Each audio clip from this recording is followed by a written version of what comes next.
Alright, we'll see if that works. I'm not sure what the hell that was all about.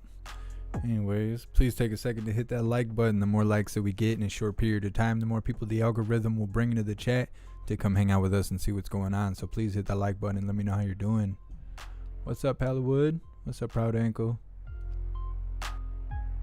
What's up, King of Dorks?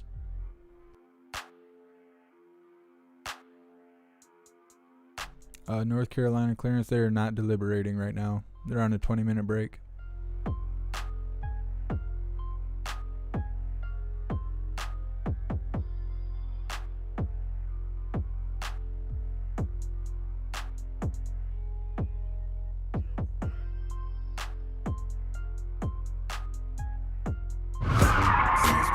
What happened? Baby, I'm so sorry. Found him flushing these.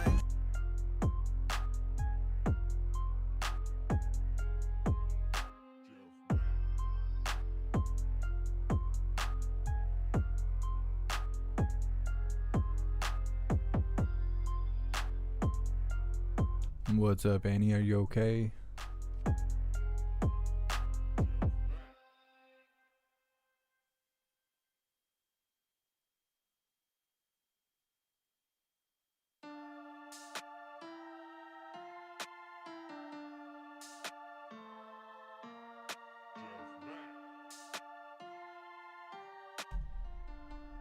What's up, Mana? No closing arguments aren't. The defense hasn't even done their argument yet. What's up, cool guy? Happy Monday. What's up, Indigo?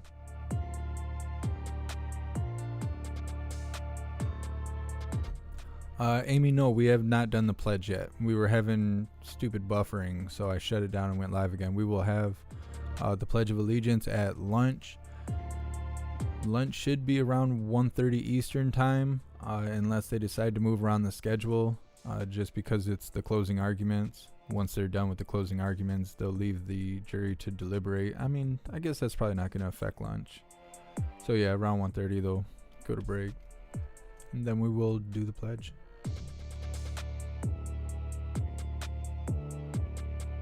What's up, Ed? Thanks for being here.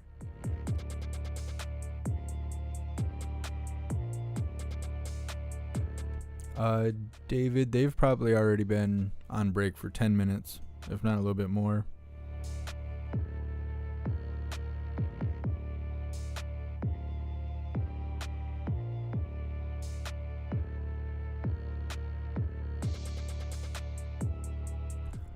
Yeah, cool guy. They gave the jury the wrong instructions on something specific. They're supposed to correct it when they come back from break. Mistrial? No, I don't think it'll be a mistrial.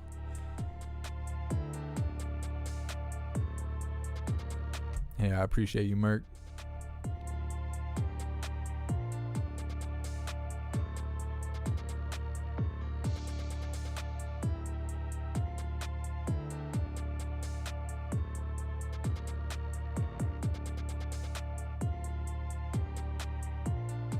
What's up, USA Forever? Thanks for being here. Alright, Indigo, I appreciate you.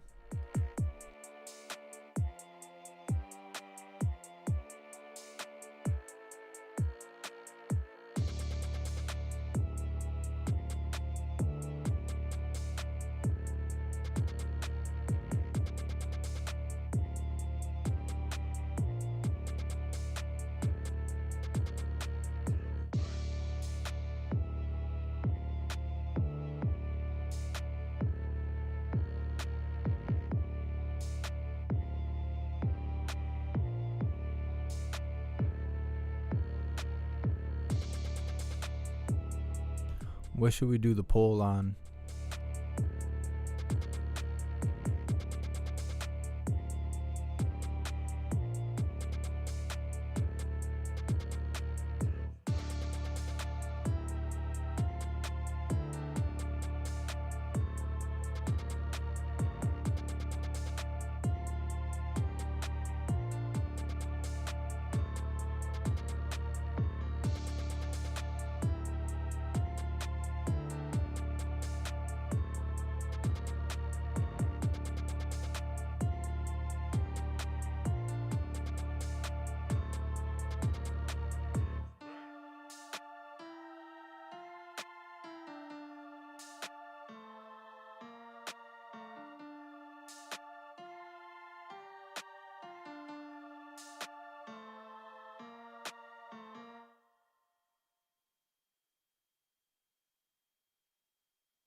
David, why do you think people would be pissed at the prosecutor or the prosecution?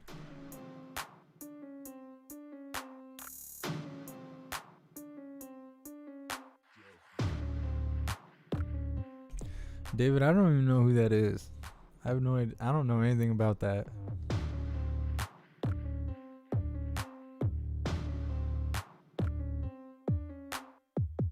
Thank you so much, Faustina, for your donation and your support. I really appreciate you. Thank you for being here.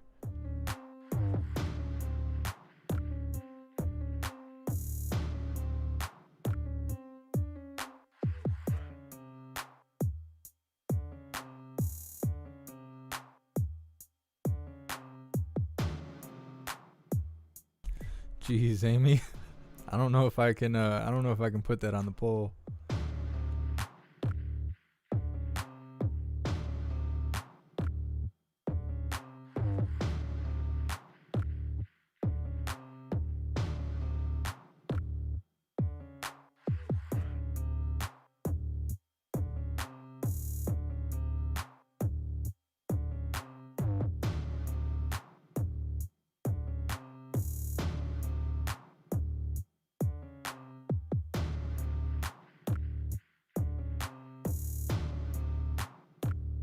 Maybe we should do a poll on how long we think it'll take the jury to come up to a verdict.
Andrew, I'm not exactly sure what the charges are that she's facing. They don't really talk about it very clearly.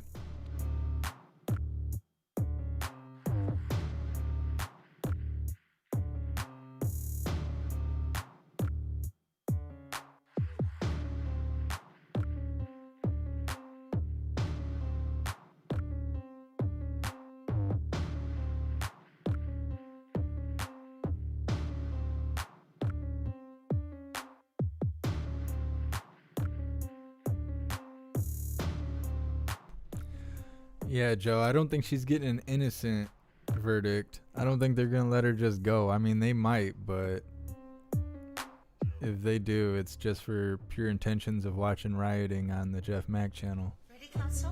What's up, COZ? Okay. Thank you, Deputy.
defense may make its final argument. Your Honor, Counsel, Ms. Potter.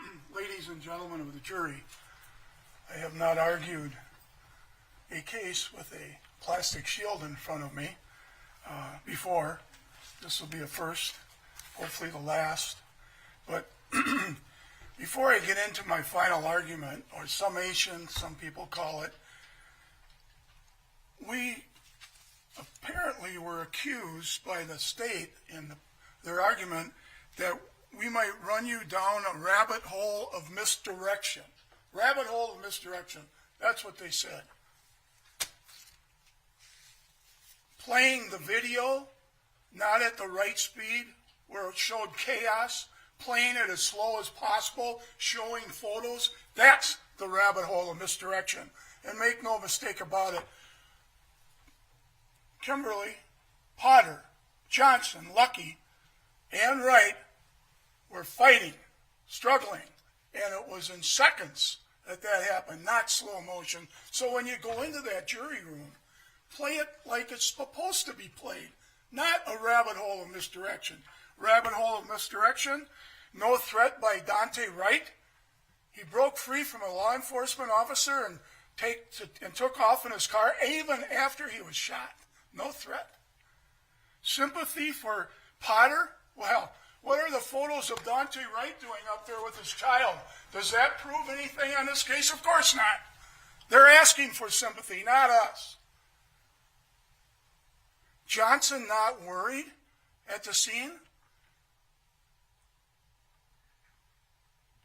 In final arguments, you're to rely on your own memory of the evidence, and not mine, not hers, your memory. Well, that isn't what he testified to. Not worried, she says.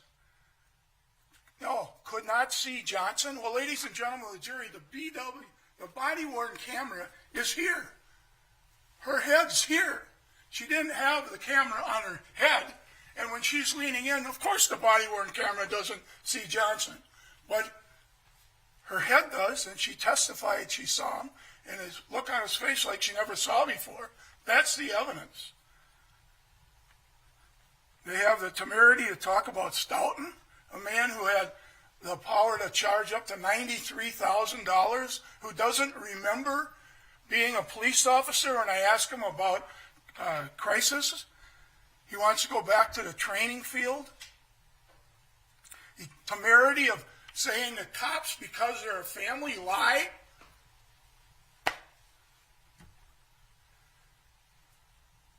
And then the spark test. She didn't do the spark test, so that's evidence of recklessness. What a catch-22, ladies and gentlemen. They also used the fact that she went to each and every training session, each and every one of them, and there was evidence from one person that she paid attention.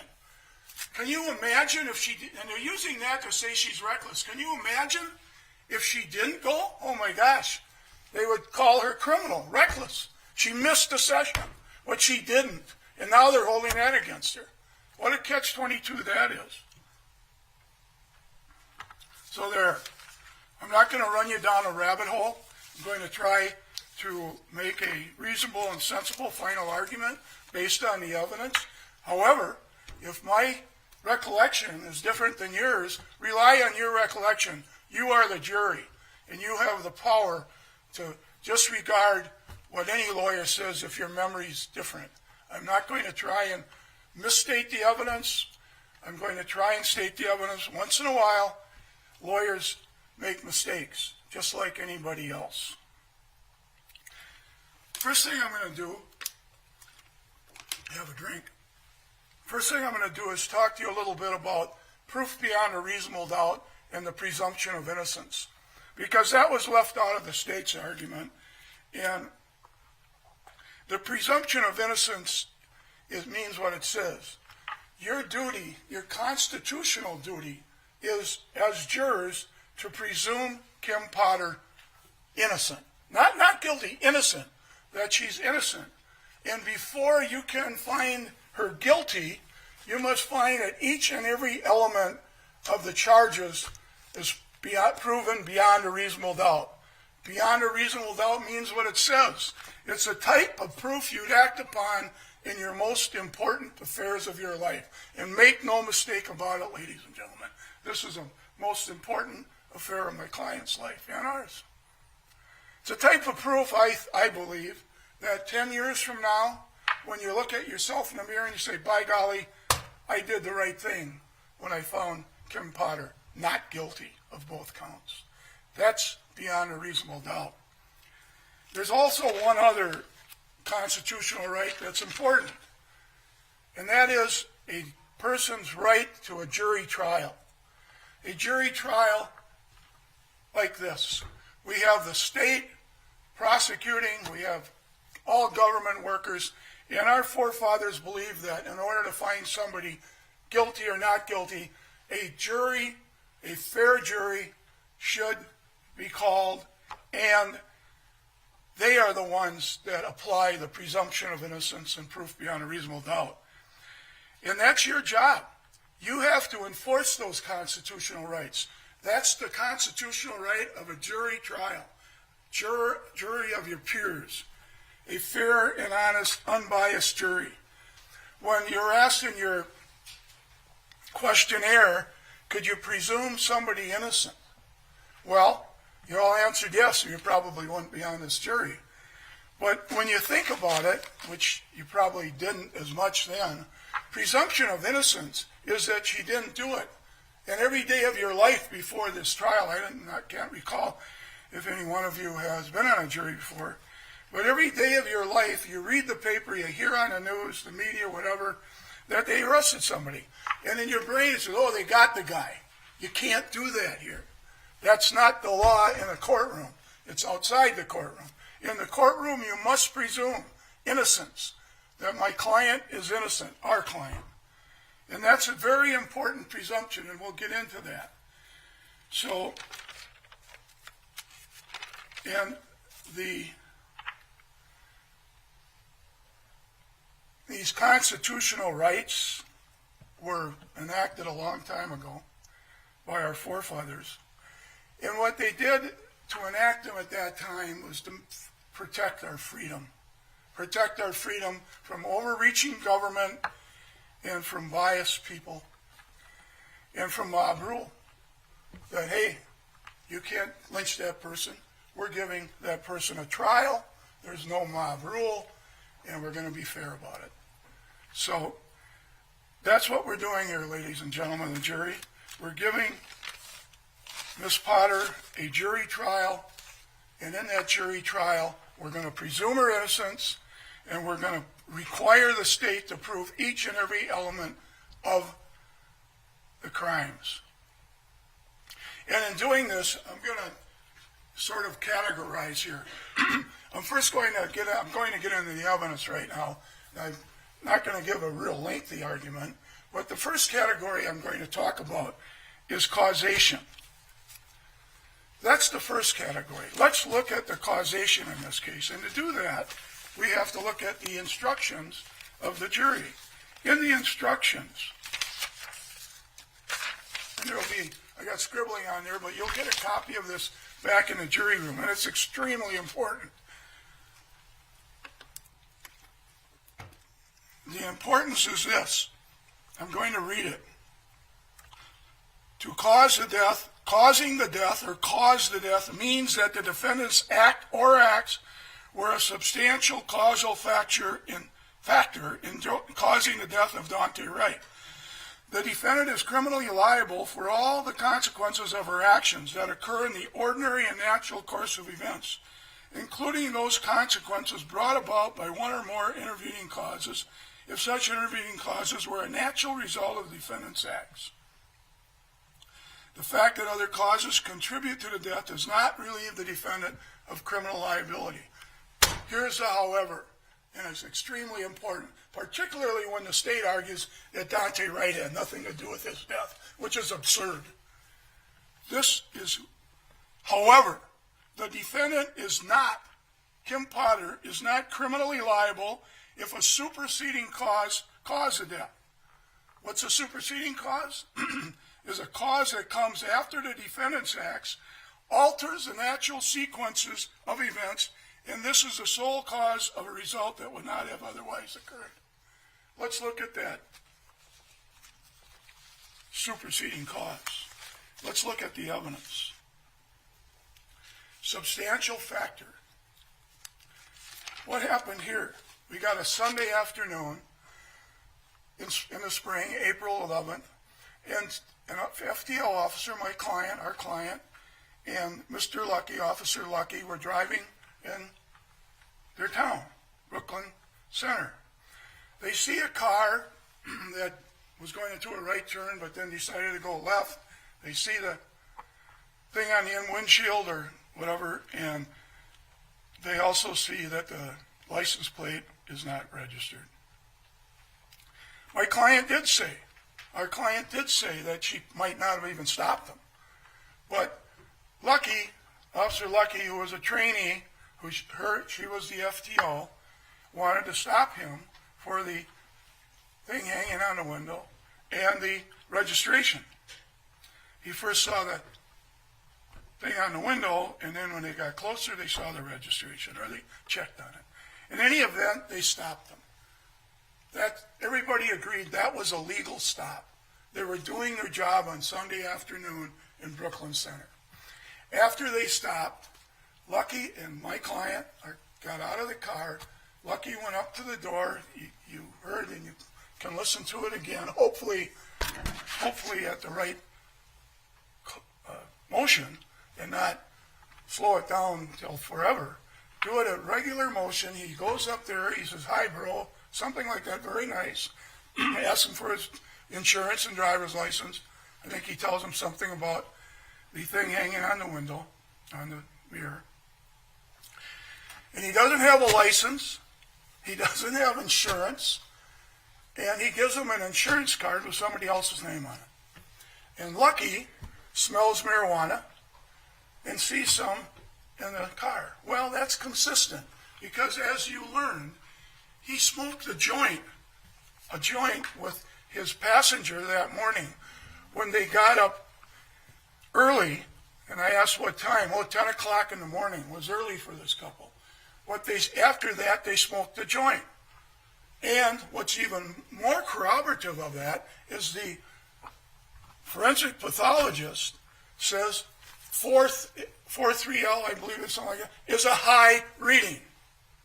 So we know now that circumstantial evidence, which you'll see in the instructions, reasonable inference, he has that kind of reading, he's stoned. He's got marijuana smell in his car. He's got seeds on the floor, shake, Lucky called it. So Lucky goes back to his car, and Kim Potter goes back. They go in the car and they do a warrant check, that's legal, that's proper, that's their job, that's what they're supposed to do. And lo and behold, Dante Wright has a warrant, a bench warrant. In other words, he didn't show up in court for a weapons violation. As Lucky said, that raises the antennas. Oh, there might be a gun in this car. And Lucky said, and he grew up in this neighborhood, he said that 2 in 5 cars have guns in it. So that raises the antenna for these two cops. In the meantime, they called for assistance, which is regular police work. They do that even on a traffic stop. And Sergeant Johnson shows up. So we now have the three. And they see that there's marijuana, no license, no insurance, a warrant, a bench warrant for a weapon, and a TRO, or restraining order, where some lady, accused him of harassing him. That's what we had. That's what these police had when they walked out of that car. When the two walked out, Sergeant Johnson was already right there. And they go up to the car, and everything up to this point, Kim Potter's acts, Lucky's acts, Johnson's acts, are all protocol. They did everything right. And once Lucky gets up to the car, he tells Dante Wright to get out of the car. Dante hesitates, says why. I believe the evidence shows, if you listen, if it does show it, that even his passenger said, "Go get out of the car." But anyway, he hesitated and he said, "Why?" And then he got out of the car. And Officer Lucky, being a nice guy, I mean, he could have taken him and thrown him against the car and put his knee on his neck. No, he said, "Put your hands behind your back. I'm going to handcuff you." And at the same time, Sergeant Johnson says, "You have," and he wants to know why, "you have a warrant." Now, Dante Wright realizes there's a warrant for his arrest. And he knows what it is. So, within seconds, he all of a sudden breaks away. That's the cause, ladies and gentlemen of the jury. That's what caused this whole incident. If he would have gone and with the officers, been handcuffed, go to the squad car, go take your ride downtown, and it's over. That is called, as the law states, a superseding cause caused the death. Because everything after that, the officers did, they did to try and restrain him, try and stop him from leaving. And don't listen to Stout. This Stoughton guy saying you should just wave at him and say goodbye and let him go, with a weapons bench warrant, with a temporary restraining order. He's stoned. You know, that's not protecting the public, and that's not serving the public. They had to stop him. And he watched the video, and he's fighting. My client, our client, goes around Lucky and grabs her gun instead of her taser. She thought, and I don't think there's anybody here, even the state, would contest the fact she thought she had a taser. It was within seconds. You watch it. It was chaos. She's going around here, and Johnson, he's in the car now, holding on to the shifter and onto the key, and then he grabs Dante Wright's arm. And, you know, I once mentioned in this case, and I got a little giggle, I guess, from the state.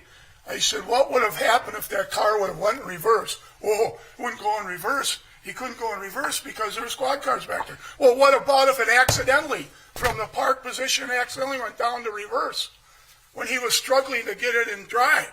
What would have happened then? A very dangerous situation for everyone, the officers and Wright.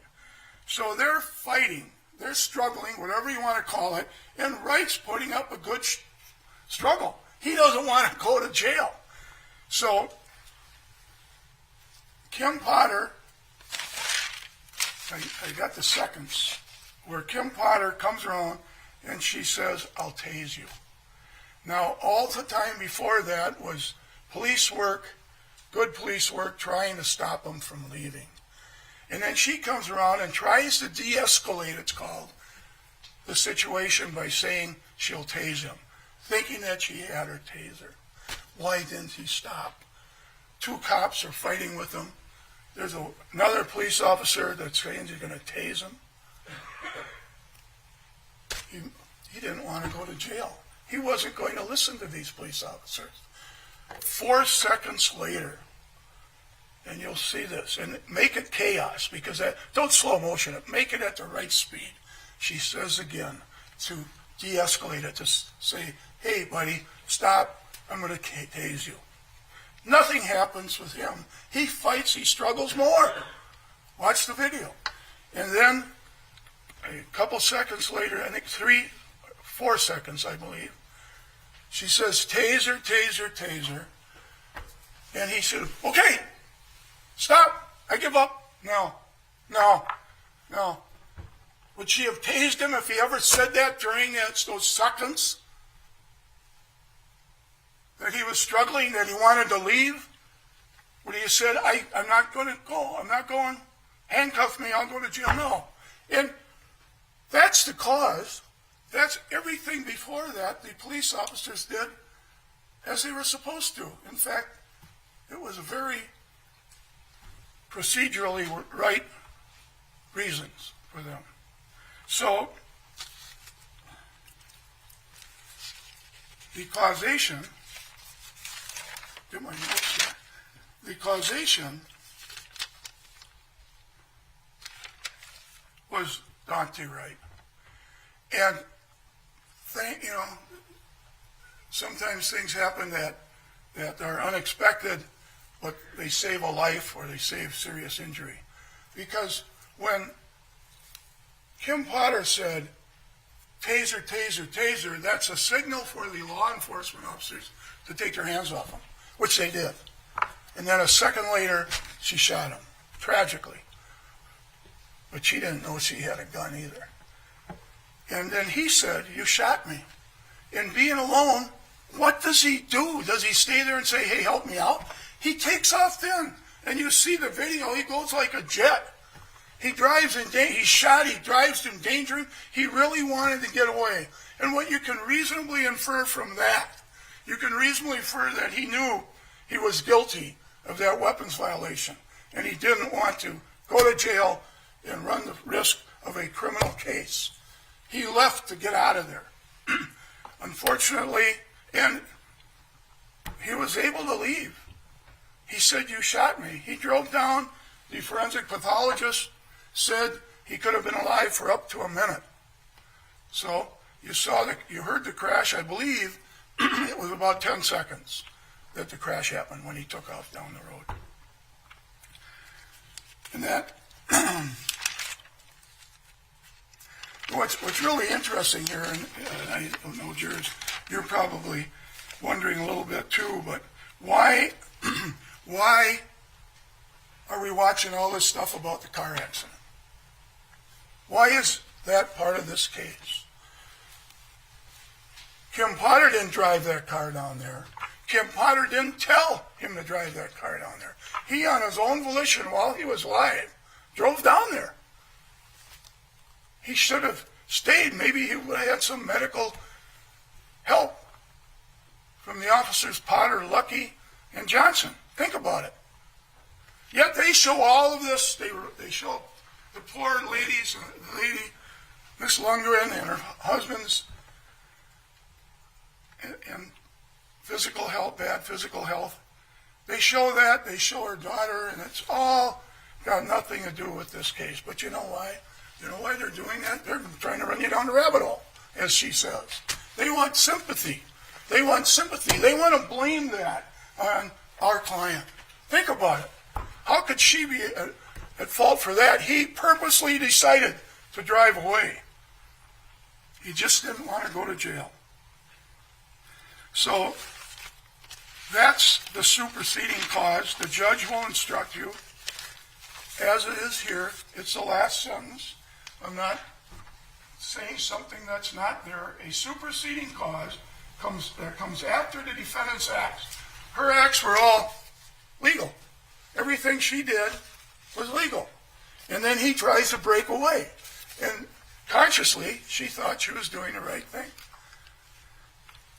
So the state, that's an element too, by the way.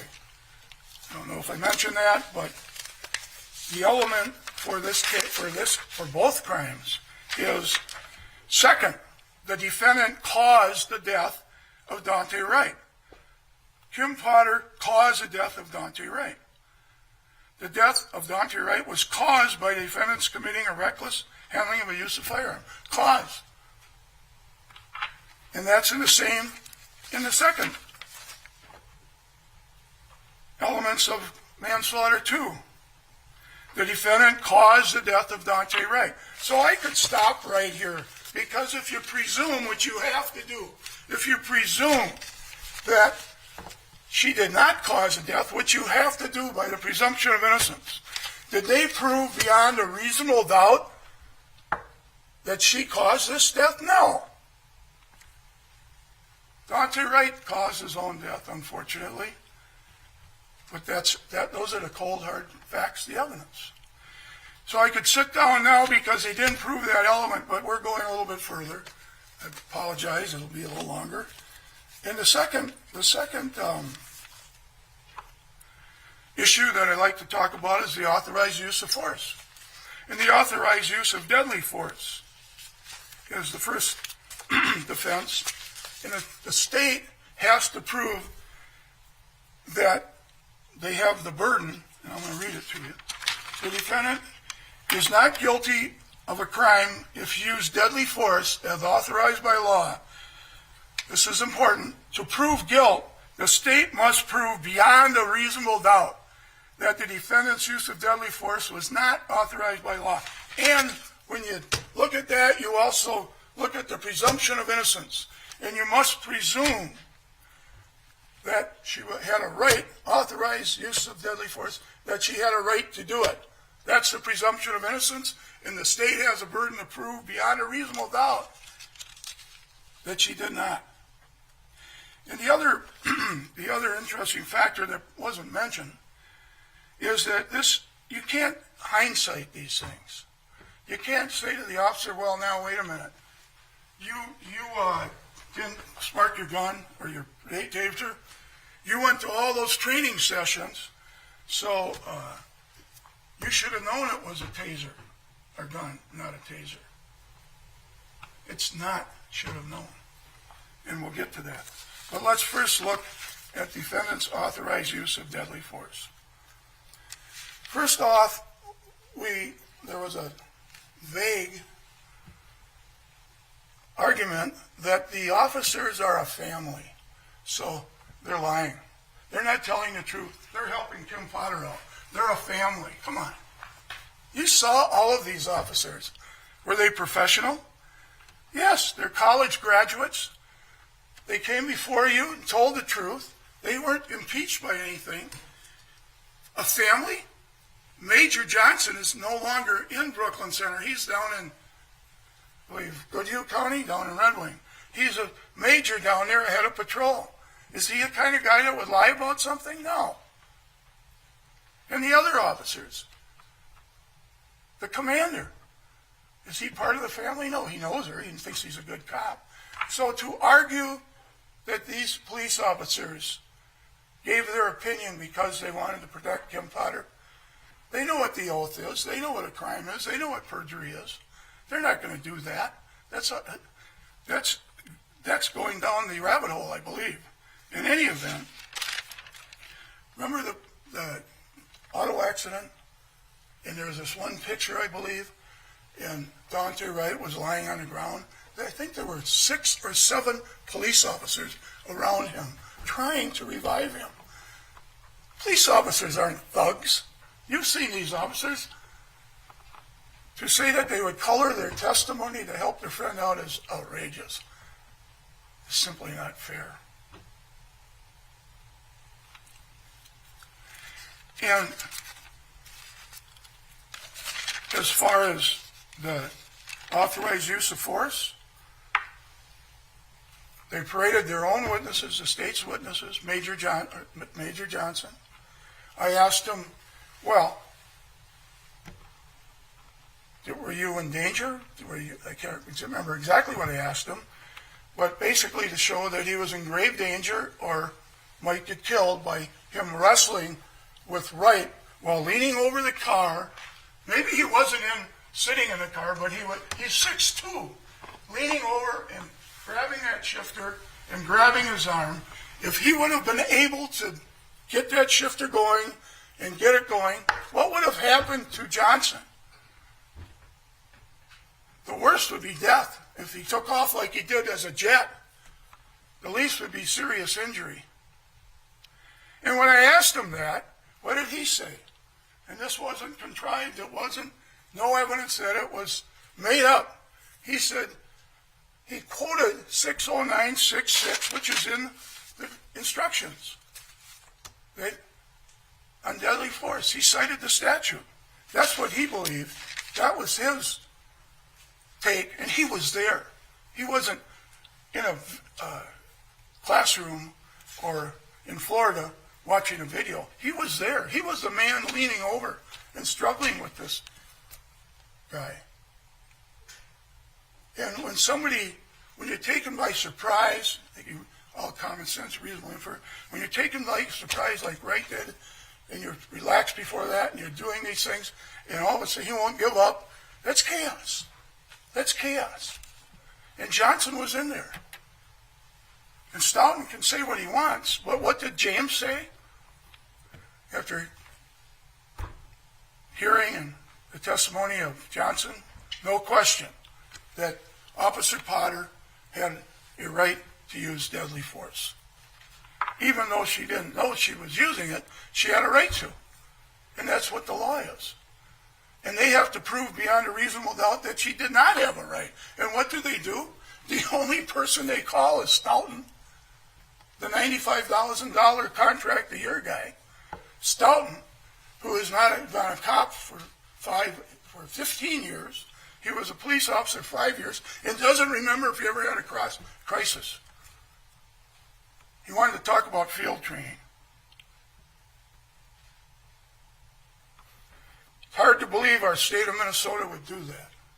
Would hire some guy like that, and you compare him against James, 40-some years as a cop, all the things he's accomplished in his life. And Stoughton, and you have a right, there's an instruction, you have a right to compare the believability. You can look at that instruction here about experts. You have a right to look at that. Their bias. Is there bias? I don't know.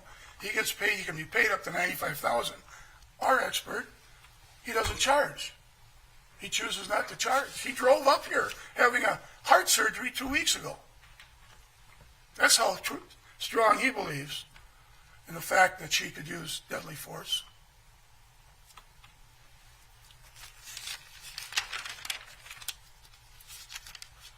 Lucky, he also, he was here, he was in it, he was involved in this struggle. He said that Kim Potter isn't going to jail. She's not going to jail. That's what he said. In his opinion, Kim had a right to use deadly force. But we don't stop there. Then we have Fleslin. Garrett Fleslin, a commander, been in the Navy 10 years, 21 years as a police officer. He's the commander at Brooklyn Center. And he said, on the hypothetical I gave him, and it was a hypothetical exactly, and you can check your notes, you can remember his testimony, the same hypothetical that happened at this scene. And he said, yes, she could use deadly force in that situation. That's two of their witnesses. Then we've got Gannon. We call Gannon the chief of police, ladies and gentlemen, a man who was in the Marine Corps, a man who fought in battle for our country, a man who wanted to give Kim Potter due process, and he got terminated for it. Think about it. He takes a stand. He gets the same hypothetical. Yes, deadly force. They have to prove beyond a reasonable doubt that she did not have a right to deadly force. We've just proven through 3 witnesses that she did under this circumstance.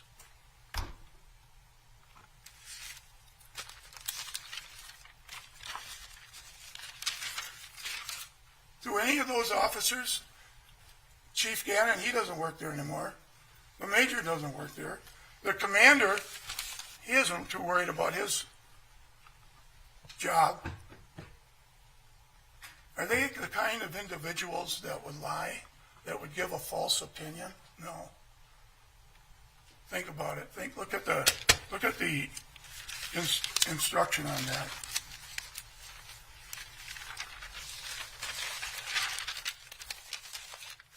But we're not done there. I have another. There's 2 absolute reasons why she's not guilty. Absolute. She didn't cause this, and she had a right to use deadly force. We proved it. And all we have to do is establish reasonable doubt. They have to prove it under reasonable force. But we have another one. The third reason that there's an acquittal here and not guilty is because of the statutes. And the state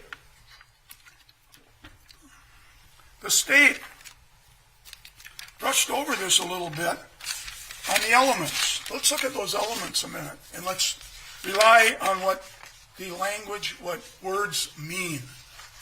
So we go to, I'll get it.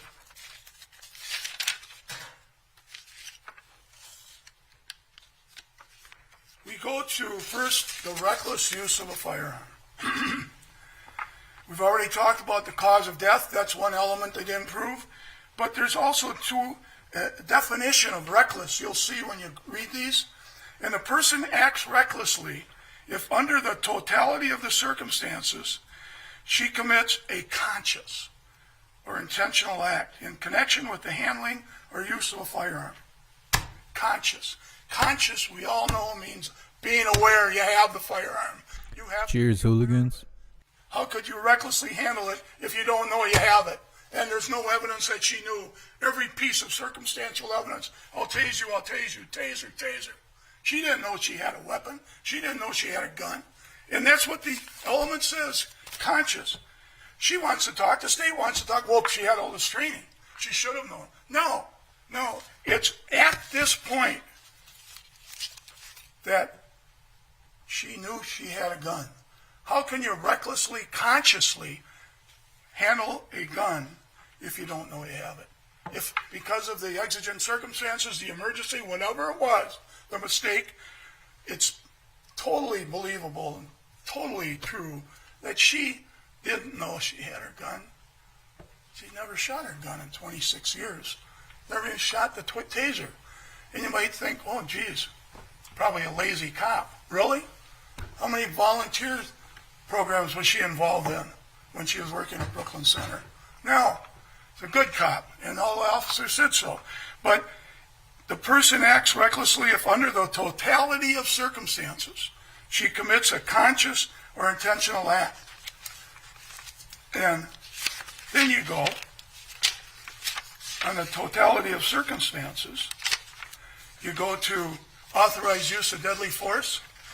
And when you look at whether or not they're authorized to use deadly force, and it's in here, it's limited by what a reasonable police officer in the same situation would believe to be necessary. To determine whether or not the actions of the police officer were necessary, you must look at those facts known to the police officer at the precise moment she acted with force. Split-second judgments in circumstances that are tense, uncertain, and rapidly evolving. How could she recklessly handle a firearm when, in that situation, she didn't even know she had one? And the element, you'll read it when you get in there, the two elements of reckless handling, she commits a conscious or intentional act. Well, let's go on to the next crime.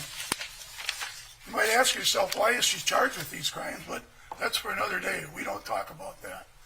But the next crime, manslaughter in the second degree, the defendant caused the death of Daunte Wright. She didn't. By culpable negligence, whereby the defendant created an unreasonable risk and consciously took a chance of causing death or great bodily harm. She could not consciously take a chance of causing death or great bodily harm if she didn't know she had a gun. You'll get this in there. It's the second element. Read it. They have to prove that element beyond reasonable doubt, and they don't have it. They have no conscious evidence in this case. Everything she said, she believed that she had a firearm. Or, excuse me, that she had a taser.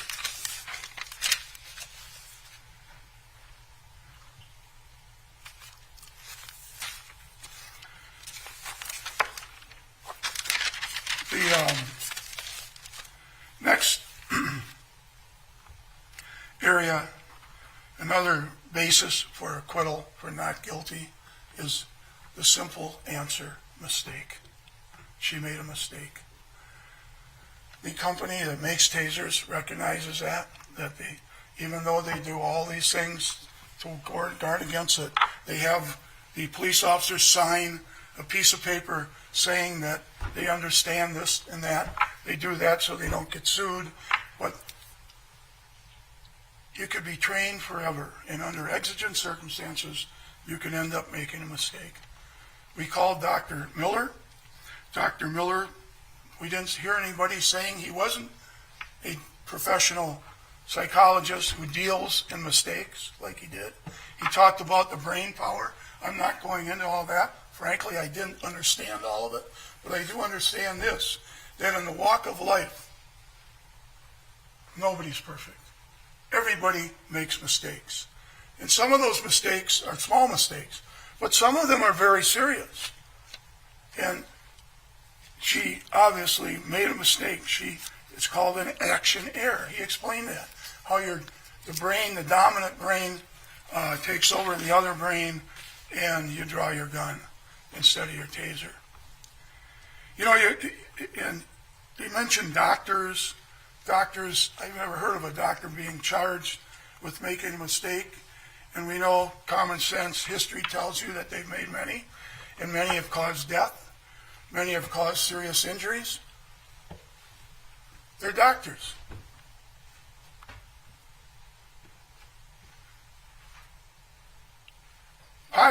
Pilots make a mistake, the plane crashes, everybody's dead. If the pilot survives, he doesn't get charged with a crime. Mistake. I suppose the lawyers make mistakes.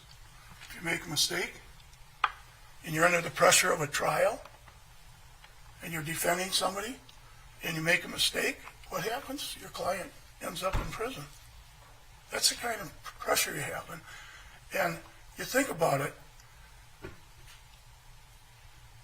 ever since... What the hell are you talking about? Mistakes. Nobody's perfect, ladies and gentlemen.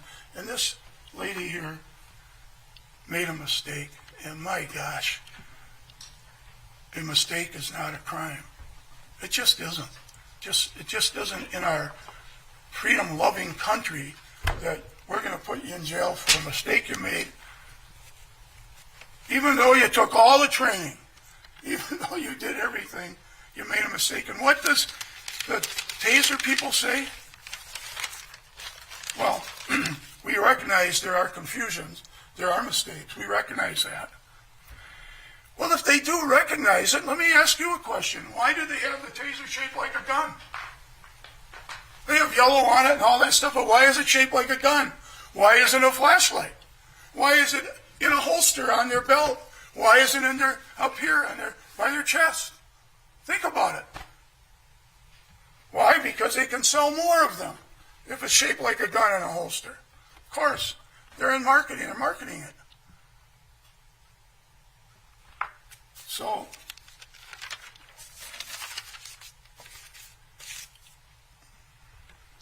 and when you look at that mistake that she made, you look at the character witnesses we called. And character witnesses weren't there. They've just known Kimberly Potter for many years, and they think the world of her. And they say that she's a peaceful person, not a bully. She's never been accused of a use of force, of being a bully cop in 26 years. That's a record. Believe that. She's peaceful. And she's a law-abiding person. You heard the witnesses. One witness said she was like my mother when he was a neighbor of hers. And one of the reasons that you are a good person throughout your life is when something like this happens. When you're falsely accused of a crime and you're innocent, you go back and you say, oh my gosh, I've been a good person all my life. I want to get some people that know me and have them tell the jury that I'm a good person. That's one of the reasons you are a good person. You want to rely on your reputation. And on, by the way, in the instructions you get, there's a instruction. Character evidence. In case you've heard, excuse me, in case you have heard evidence as to the character of the defendant, you should consider such evidence with all the other evidence in the case in determining whether or not the prosecution has proven the defendant's guilt beyond a reasonable doubt. So our law, our jury instructions recognize that the reputation, character evidence is important in a criminal case.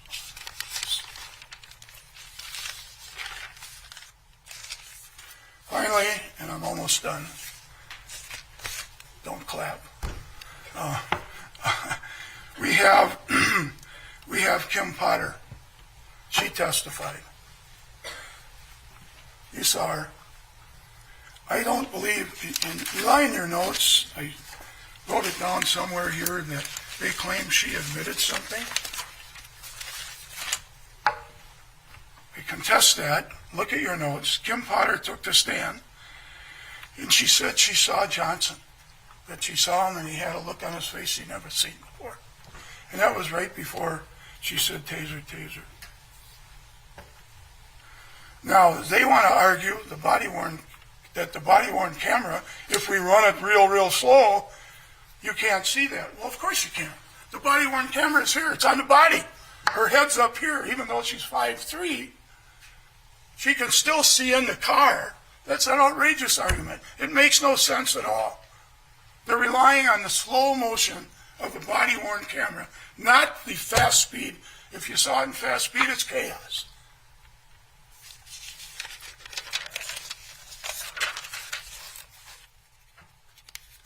And then she tells you about why she became a police officer.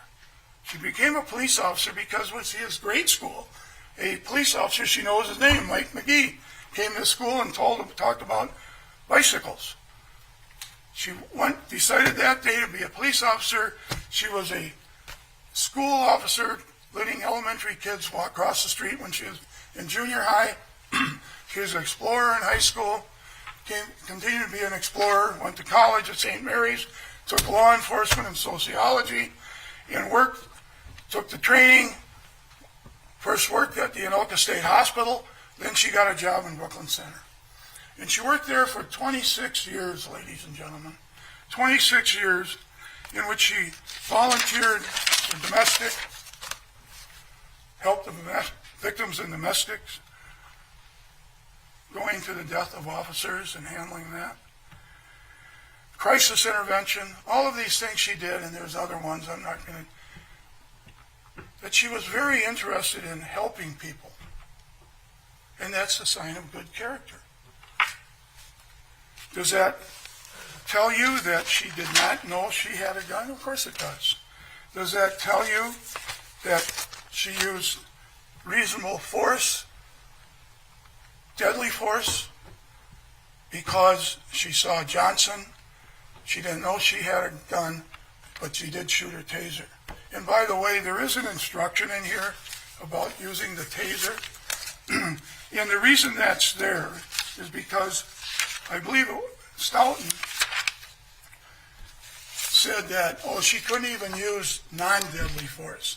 It doesn't find her not guilty, the non-deadly force. The judge will tell you that in the instructions. But it will also tell you about non-deadly force. And Stoughton, he would say, no, you can't use non-deadly force, you can't use a taser.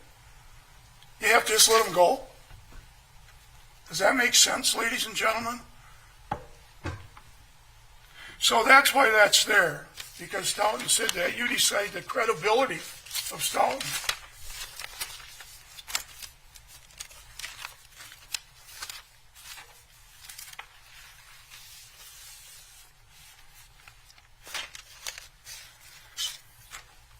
That's it. I'm done, ladies and gentlemen. I probably will sit down and remember 10 other things I should have said, but I'm finished.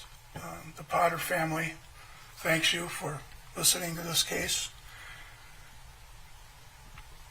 It's a very emotional case, but you have to look at the law and the evidence about, did she have a right to use deadly force? Of course she did. Whether she knew it or not, all those officers said that. She didn't know she had a gun, so how could she consciously, recklessly handle one? And above all, in the first one, causation. Everything they were doing as good police officers until Dante Wright took it upon himself to flee. He even left after he was shot, purposely. So, on behalf of my client and her family, Mr. Ing and myself, and Amanda Montgomery, the brains behind the operation. We thank you for your... Well, maybe we make it through this break without buffering. Who knows? What do you guys think of the closing arguments?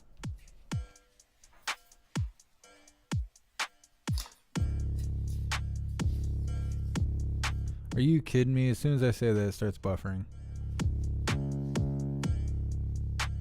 What a bunch of nonsense. Yeah, Soapbox Luke, I have no idea why it's buffering. It's only buffering on YouTube. YouTube can fuck themselves until they die. Kills me.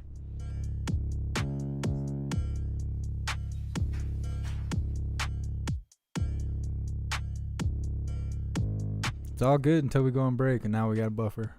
So stupid.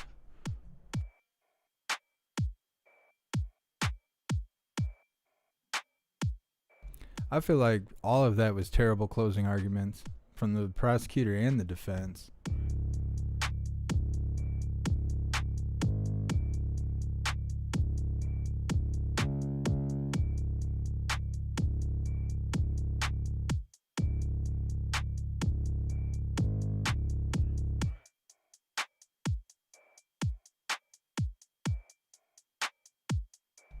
If you think that language is rough, 10 Days of Darkness, you should hear me off the live stream. I say terrible things. Life's worth laughing at.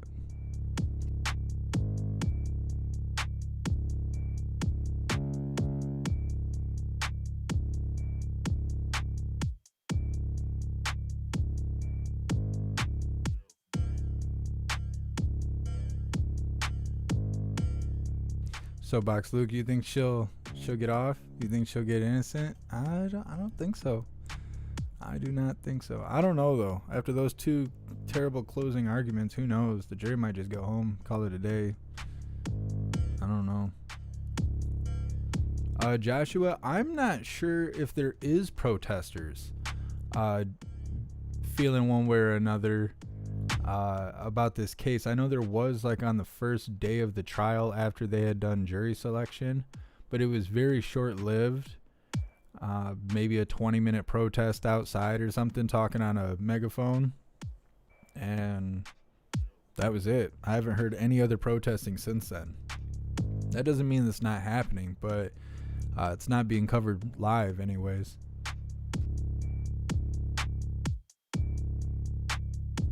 David, do you think she's going to jail for a week? I don't know. I think she'll get some time.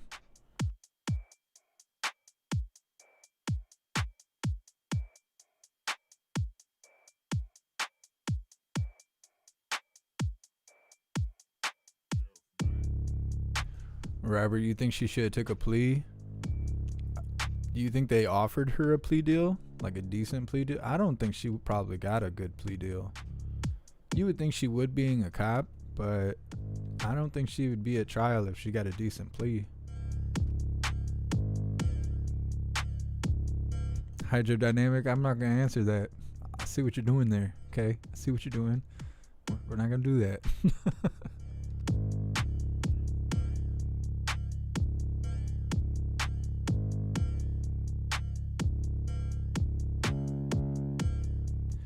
Diane, yeah, when the protesters were outside the courthouse, they were like freezing to death. That's why I think it only lasted like 20 minutes and they wrapped it up.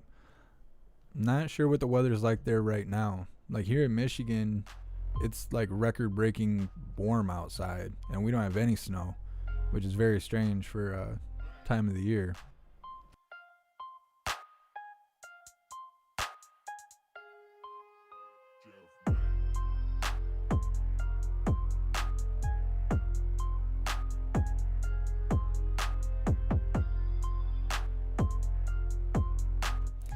Days of Darkness, they've already protested this. That's kind of something that I've thought was interesting about this whole trial is we were covering the George Floyd trial. The protesters were outside in front of the Brooklyn Police Department, the Brooklyn Center. They were protesting George Floyd, and then Kim Potter shot Dante Wright. And then they started protesting for Dante Wright, not just at the Brooklyn Center, but they were doing it in Portland. They were doing it in Seattle. I think they had mentioned it in Louisville, Kentucky. That might have been it, but it became like a countrywide name thing, you know, who they're doing it for, say his name, you know, all that. So it was actually a big deal last year, and then since then it's faded out. So a lot of people come to the chat and they have no idea what this trial is about, even though it was really relevant last year when we were covering George Floyd's trial. Well, obviously not George Floyd's trial, but that whole situation, Derek Chauvin. So I think that's really interesting how people are connected to everything we cover here, but they have no idea what's going on with this trial, even though it is very much infused with protesting itself. So the likelihood of them protesting if she got innocent would be very high, actually. Although many viewers don't think so. If she was to get off the hook here, people would be pissed off. Will they riot? Probably not. Would they be upset? Yes. Would it bring on marching, protesting, screaming, hollering, and crying? Probably. But I guess people have just kind of lost this trial on the timeline of everything we've covered.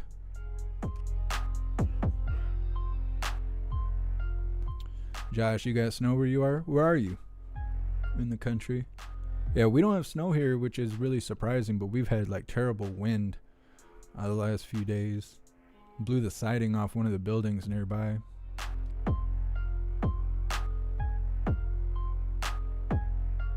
Robert, I'm not sure when Jen Balsecki's supposed to be on stage.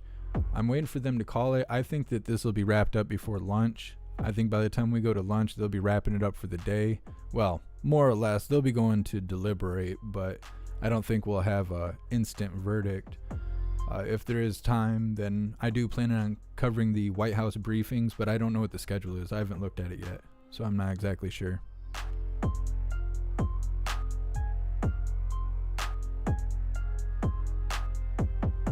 What's up, Scott? Thanks for being here.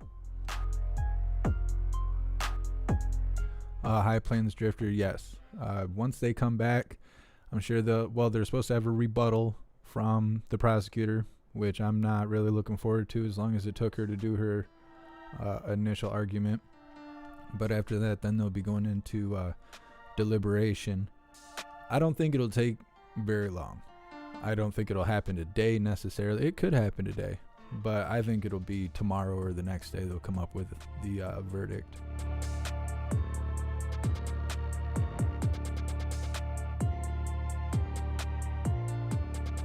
Cool guy, what is America Fest? Are you trolling me? Or is that like a real thing?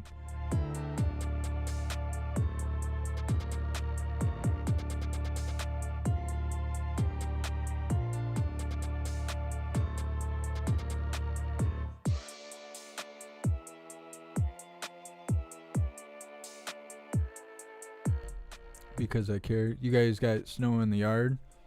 Oh, you're just southwest of Cadillac? Okay. That's in my direction. It might be because I'm so close to the lake. The snow probably blew over us.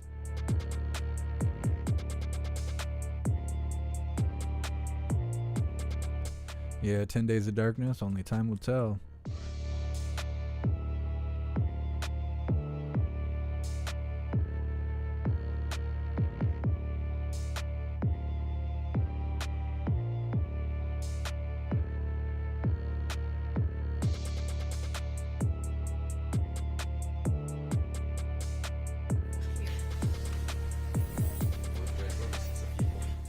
North Carolina clearance, I am not sure. Just 1 second.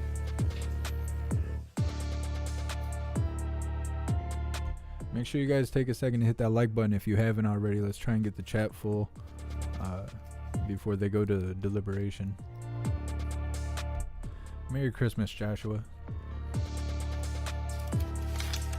Counsel, are you ready? Let's see who's used your aid.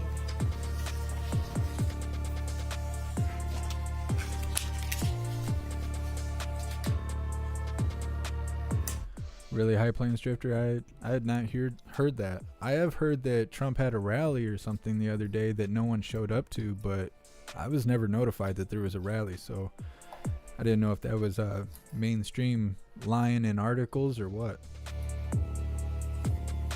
Okay, thank you, Deputy. Yeah, I appreciate you, Soapbox Luke.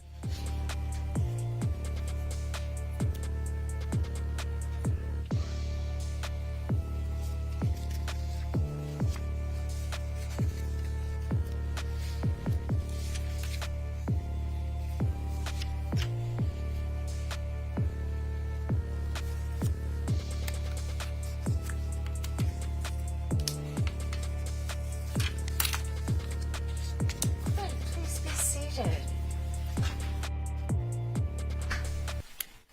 The state may proceed with rebuttal.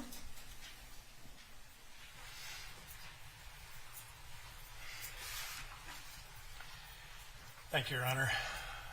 Members of the jury, Dante Wright was shot to death by a gun in the hand of a highly trained police officer veteran. That is what this case is about. No matter how hard the defense tries to recharacterize the case, distract you from the law and the actual evidence of the defendant's conduct, that's what this case is about. This case is about a 26-year veteran police officer who trained every year on the use of her gun. She had to qualify every year on the use of her gun to keep her license, who trained every year since 2002 on the use and handling of a taser, training that included the concept of weapons confusion and wearing it on the other side from your handgun, training that included proficiency. You heard Sergeant Peterson explain that means being able to draw the taser and handle it. Who had years and years of wearing and drawing that taser from her left side. Who during this incident had 2 officers with her who were subduing Mr. Wright. Who, whether it was a good idea or not, decided to use her taser, but who instead disregarded those years of training and practice, pulled her gun with her right hand instead of her taser with her left hand, thought enough to give the verbal warnings,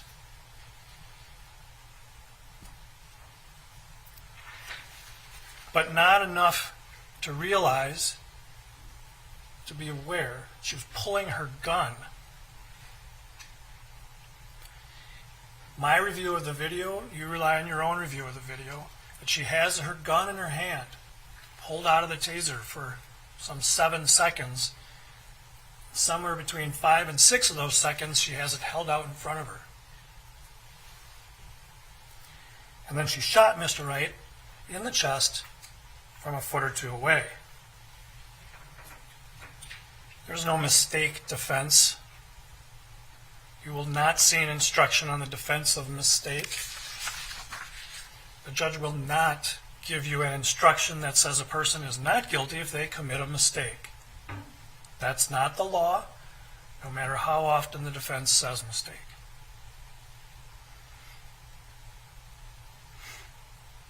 How can you recklessly handle a firearm? That's exactly the point. Right? She pulled her handgun instead of her taser, when that was her apparent intention, was to pull the taser. That's recklessly handling a firearm. That's how. These alleged crimes are based on recklessness, the reckless handling of a firearm by a highly trained professional who was trained to know about the risk of confusing a taser for a gun, or the other way around, and who pulled her gun and shot Dante Wright. These alleged crimes are based on a trained police officer's conduct in deciding to use a weapon, being aware of the risks of drawing the wrong weapon, and then disregarding the risks and shooting Dante Wright to death. Being aware of the risk. That's what the law is in this case. Now, you have heard testimony about whether Potter's decision to use her taser was reasonable or appropriate. The judge has given you a definition of reasonable use of non-deadly force, in case you want to consider that testimony and the legal requirements about her decision to use a taser. Mr. Gray, I guess, criticized us for putting in evidence about the crash and the Lundgrens. Here in this trial, that testimony was offered to you to show exactly what officers are trained to think about: collateral danger, right? Shooting somebody who's in a position to operate a vehicle, officers have to think about that. And it's exactly what happened here. Except Officer Potter did it with her gun by shooting Dante Wright in the chest. That's why that evidence was offered.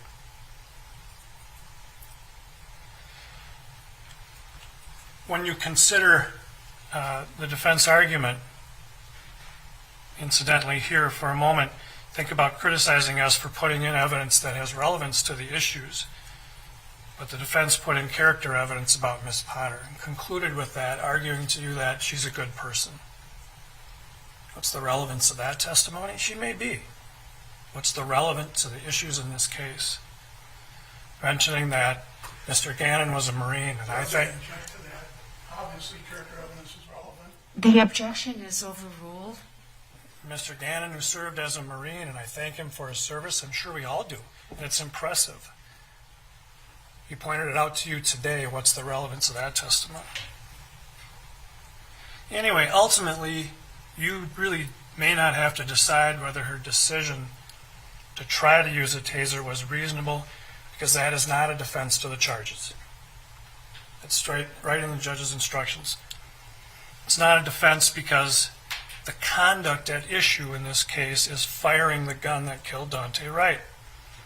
Whether her decision to use a taser was reasonable, appropriate, wise, may be considered by you to determine, based on the totality of circumstances, her entire course of conduct. But it is not a defense to her use of deadly force, what she actually used.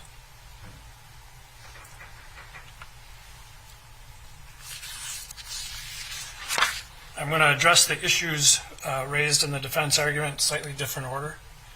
We'll first talk about the argument about using deadly force. Counsel said you can acquit her because she could use deadly force. This is primarily based on a contention that Sergeant Johnson was in a position to what's required is that there be evidence of an apparent belief of death or great bodily harm. This claim is simply wrong based on all the evidence in the case. Her conduct, the facts that would have been known to her, and her testimony. This defense argument about the use of deadly force, when she herself has said at the scene she did not mean to use deadly force, is a justification, an after-the-fact justification to avoid consequences. Consequences she acknowledged immediately out there on the street. The judge has told you to use your common sense in deciding the issues and believability of witnesses. Common sense tells us all that often when people try to make up justifications later for things they have done, the justifications fall apart because they just can't line up with the facts. The facts exist. You have seen them. And if they can't be hidden or obscured, they render the justification incredible. Here's a simple illustration, I think, of what I mean by that. Ms. Potter wants you to believe that Mr. Wright was not in a position to operate the vehicle so as to justify her use of the taser. Because if he's not in a position to operate the vehicle, it's okay to taser him. I brought in Mr. Imes to tell you that. And they had people say, well, he wasn't in a position to operate the vehicle. But yet, they also, Ms. Potter wants you to believe that he was in a position to operate the vehicle to justify deadly force to protect Sergeant Johnson and Officer Lucky. Those things are inconsistent. And that's the problem with trying to create justifications later. Now, which is it? The evidence will tell you which it is. Ms. Potter did not believe that the use of deadly force was necessary to protect anybody. She just wanted to keep Dante Wright from fleeing a traffic stop. Her probationer had an issue. Mr. Gray is right. The state has to prove that Ms. Potter's use of deadly force was not authorized. He's right. That's our burden. You'll see that in the instruction, plain as day. That instruction also says that deadly force is authorized only if a reasonable officer, knowing what the officer knew at the time of using force, would have believed deadly force was necessary to prevent great bodily harm or death. Potter's assertion now that she could have used deadly force to protect the officers is simply not supported by the evidence. First, consider the testimony from Lucky, Johnson, even if you will, Flesland, Gannon. Those statements, that testimony, simply lacks credibility. Look at the videos. You believe your eyes. Look at the videos. Watch them in real time. That's fine. I encourage you to do that. We slowed them down so you could understand what's happening there. But sure, watch them in your own time. I agree with that. But you can believe what you see in those videos. What you see in those videos is Dante Wright never assaulted these officers. The characterization of fighting and struggling is not supported by the evidence. Those are just terms used. Not supported by the evidence. He was trying to flee, no doubt about it. But he was not struggling or fighting with these officers. He simply pulled away, tried to operate the car. He never even threatened the officers. Nobody has disputed those facts. You saw in the video during the testimony of Sergeant Johnson that he had control of the car and Dante Wright.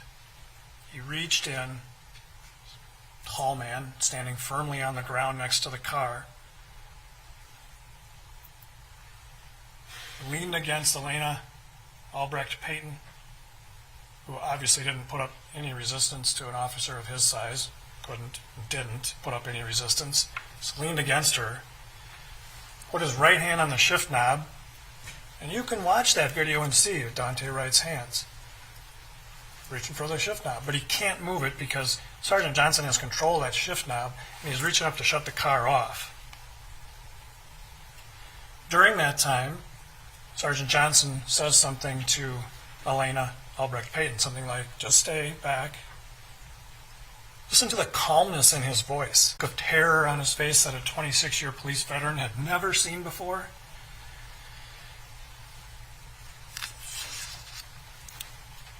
Then, Sergeant Johnson stays in the vehicle, not in the vehicle, leaning in, and he takes his hand off the shift knob and is able to grab Dante Wright's right arm with both of his hands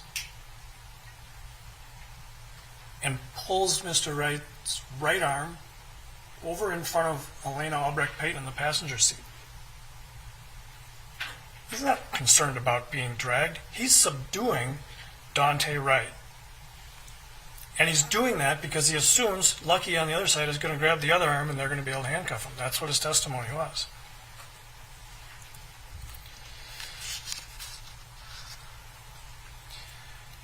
Spotter's trying to make much of Johnson's testimony. Remember that these were leading questions put to fellow officers.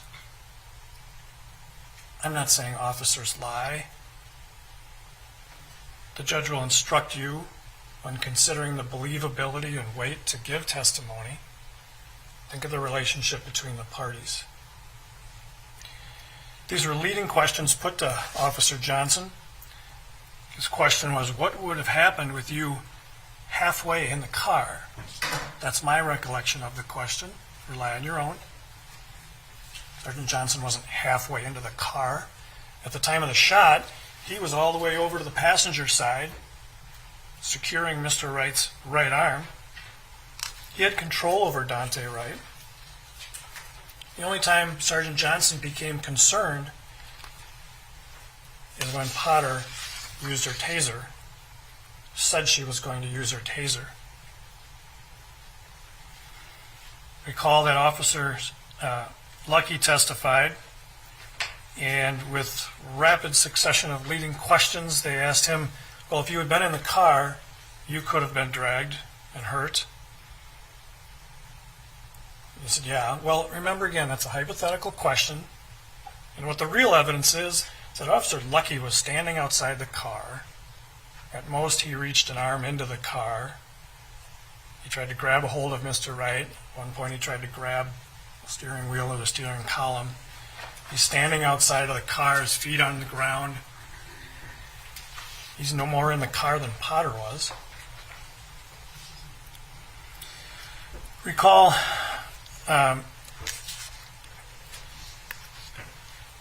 counsel asked him, as far as you knew, Johnson was in the car.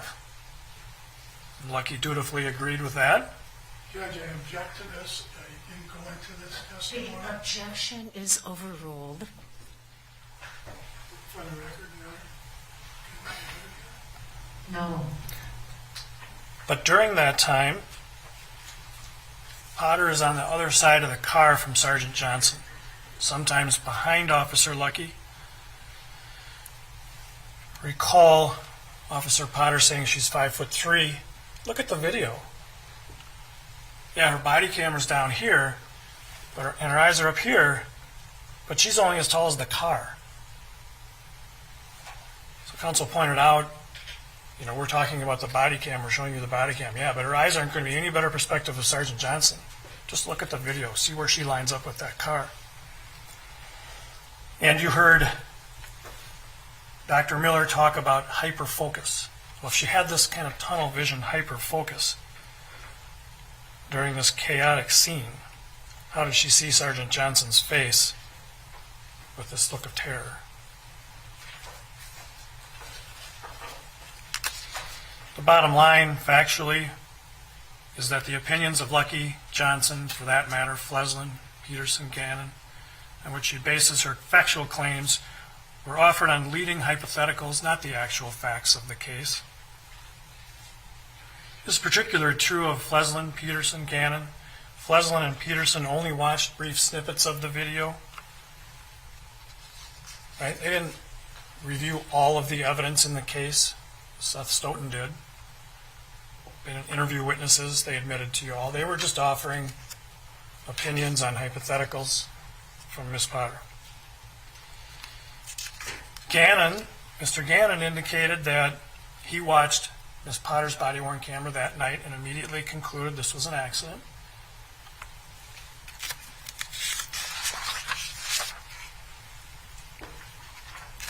Right or wrong, he believes he was fired for it. But then anyways, at the request of the defense, he then went and watched the squad camera.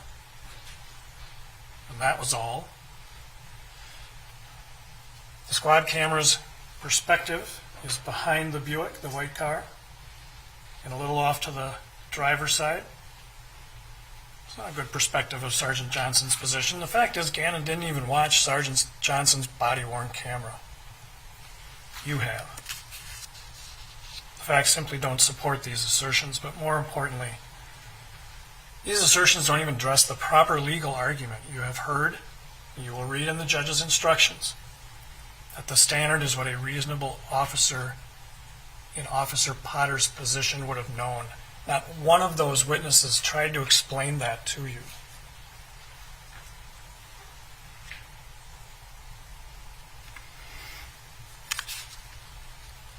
Not one of them have offered an opinion that it would have been apparent to Officer Potter. Second, I want you to consider the sources of these assertions. Again, the judge has told you in her instructions that when you consider the believability and weight to give to witnesses, consider the interest in the outcome of the case, the witness's interest in the outcome of the case, and the reasonableness in light of other evidence, as well as the relationship of the witness to the parties. These officers were part of her police family. She called it that herself. They worked with her for many years. They relied on her. She relied on them. They were backup for her and vice versa. they liked the things she did.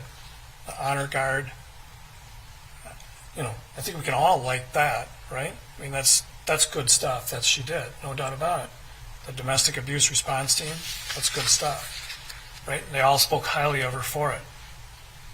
On the other hand, Professor Seth Stoughton is not a part of Officer Potter's police family. He did work as a police officer. He worked as a licensed investigator. Then he went to law school. And since then, he has become an expert in policing. He teaches at a law school. He researches issues related to policing. He publishes extensively. And he speaks to all groups about these issues, not just police groups. Potter kept referring to him as the $95,000 guy or the $93,000 guy. That's not what he charged in this case, right? He testified on the stand. He's so far charged something like $9,000. Yeah, he's an expert witness. He gets paid. He can get paid $95,000. Why use that term? Just kind of distract you from the reality. He took the stand anyway, Seth Stoughton, and explained in great detail for you in his own words, not mine, the evidence he believes shows that Potter did not have a reasonable belief that some officer was in danger of death or great bodily harm. He explained the bases for his opinions properly in terms of what a reasonable officer would have known at the scene, the proper legal standard, and he explained it, and he was subject to cross-examination about it. Mr. Imes, on the other hand, who has spent his entire career completely immersed in police organizations, dedicated his life to it, told you that, can't remember if he said 110% or more than that, simply offered a short opinion. Not accepting a fee for his services because that's how important it is, he still was not sure if he had reviewed all of the materials when he wrote his report. He wrote a report that was just over 2 pages in length, and he did not even consider Potter's use of deadly force until after the trial started and the defense brought it up to him through Sergeant Johnson's testimony. Yes, he drove up here. That's how much he cares. But he didn't even know if he had reviewed all the material. Didn't even think about deadly force until it was brought up later. Tim Gannon. The objection is overruled. I think I already talked a little bit about Mr. Gannon. I would point out here, he too made no attempt to offer a basis for his opinion, certainly not at length.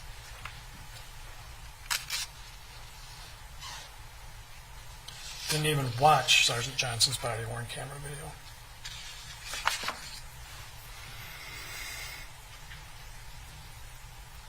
An interesting thing also, incidentally, that I want to point out, Commander Grunig and then Chief Gannon authorized the BCA to come in and investigate the case. And why is that? To avoid any appearance of bias. Judge, right? I never mentioned the BCA. It's improper The rebuttal. objection is overruled. And so they recognize in bringing the BCA in to investigate the potential for bias of fellow officers. You should feel free to consider then that recognition when they nonetheless come in here and testify.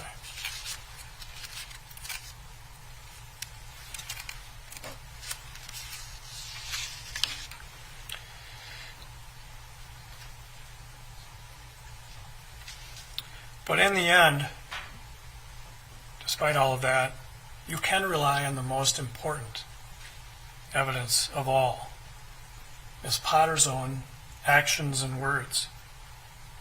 Her actions and words before, during, and after she shot Dante right in the chest. There's an old expression that actions speak louder than words. You've all heard that. Here, I think they both speak at the same volume. For her actions and words speak very loudly that she did not believe deadly force was necessary. She clearly said taser over and over. I'll tase you. I'll tase you. Taser, taser, taser. It's consistent with training to provide notice to the subject and other officers. She only pulled the trigger once. You heard testimony that that's what you do with a taser, not a handgun. She immediately, after she immediately expressed surprise that she had shot him. She immediately said she had pulled the wrong gun. She punctuated that admission with profanity. Pulled the wrong fucking gun. She emphasized. She immediately expressed shock that she had done something so very wrong. Consider the real volume, if you will, of her reaction. She is distraught. She is beside herself. She questions how she could have done this. She collapses to the ground and admits how wrong her conduct was. I'm going to prison and I killed a boy. Is that the reaction of somebody who thought deadly force was really necessary? Also important is what she did not say. She never said, I had to shoot him, or somebody could have gotten hurt, like her fellow officers, her police family. She didn't even take Sergeant Johnson's offer to say that, when Sergeant Johnson said he was trying to drive away with me in the car, which isn't even true. But he offered that to her and she didn't even bite on it. She was so caught up in the recognition of the wrongfulness of her own conduct. Finally, consider her own words to you here in court under oath. She admitted to you here that she did not mean to shoot him with the gun. When she was asked about it, she knew deadly force was not necessary.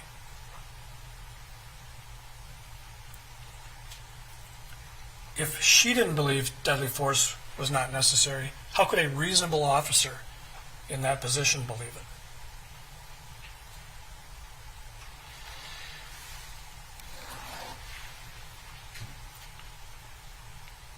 Incidentally, so let me summarize. There simply is no evidence upon which to believe a reasonable officer in Officer Potter's position would have believed that deadly force was necessary at that moment in time. One of the things I want to make sure I point out, it was mentioned that you're going to have the Glock and the Taser back there with you. They will be rendered safe. But keep in mind that the Glock, if you're... This is not rebuttal. The objection is overruled. Remember that the Glock has been unloaded, right? That's how one way we're rendering it safe is to take the ammunition, keep that separate. So if you're going to consider the weight, just keep that in mind, please. But you can look at them and see the difference. And we wanted to make sure that you could put hands on it, as Officer Potter had done with her firearm and her Taser for many years. All right, I want to talk, I think, somewhat quickly about this argument on causation. That Potter believes Daunte Wright caused his own death is somewhat stunning to me. And let's talk about that for a minute. You know, we have this concept we like to call branding, rebranding, using words to try and change people's perspectives of things. I want you always to think about that in this case as you're evaluating the evidence, using words like the car taking off like a jet, which of course was at the time being operated by somebody Miss Potter had just shot in the chest, blew up his heart, blood's pumping into his chest. Dr. Jackson, I think, said we would call that survivability in seconds to minutes, I think is what he said. But yet we're taking off like a jet. Elena Albrecht-Payton told you he's just sort of like gurgling, gasping by the time they crash. Unfortunately, Daunte Wright's already dead at that point, taking off like a jet. This notion of fighting or struggling with Daunte Wright in the car, I talked about that already. The fact that he's high on marijuana or stoned. Elena Albrecht-Payton told you he wasn't acting like he was under the influence of the marijuana. There's no evidence. You watch the videos. These terms to lead fellow officers and maybe you into believing things that aren't really true, to change perceptions of what happened, to rebrand a case. as the case about Dante Wright.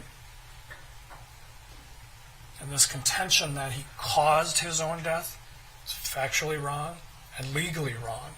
It's factually wrong because, very simply, as you saw, Kim Potter shot a bullet into his chest, passed through his chest, blew open the front of his heart, and came right to the lodged in his skin. You don't have to, but you can watch the video of the attempts at doing life-saving measures on him, and they put on a dressing that pushes the bullet back in. That's what caused his heart to stop beating and die. To an absurd extent, Potter now attempts to argue that he caused his own death.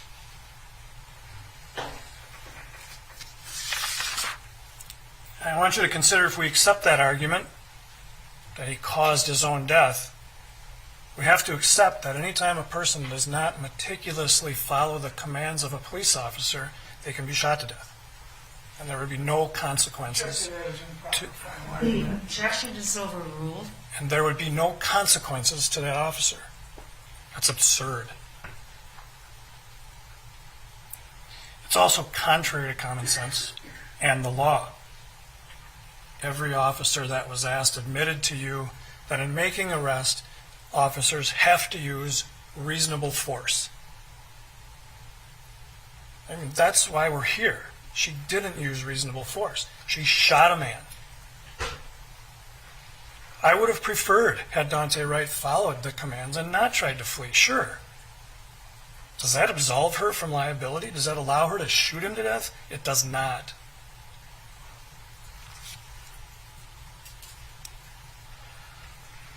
Officers still have to use reasonable force in apprehending a person. Now, Mr. Gray talked to you about superseding cause. He read to you the definition. It's plainly in the instruction the court read to you and will give copies of to you. He read it accurately. He's just completely wrong about how it applies. Superseding cause. If a superseding cause is after the defendant's acts, it alters the natural sequence of events and is the sole cause of a result. Ms. Potter's acts came after. For Dante Wright, for his conduct to be the superseding cause, his conduct has to come after Potter's acts. It's right there in the definition that he read to you. Well, how is it that Officer Potter threatened to use her taser if Dante Wright hasn't even started fleeing yet? This is a clear diversion, an attempt to blame Dante Wright for his own death. It's not a superseding cause because the conduct that they claim as a superseding cause started before. It put into motion these events during which Officer Potter decided she would use force and pulled out her gun instead of her taser and shot him. It's not a superseding cause. You can read the instruction, it's plain as day in there.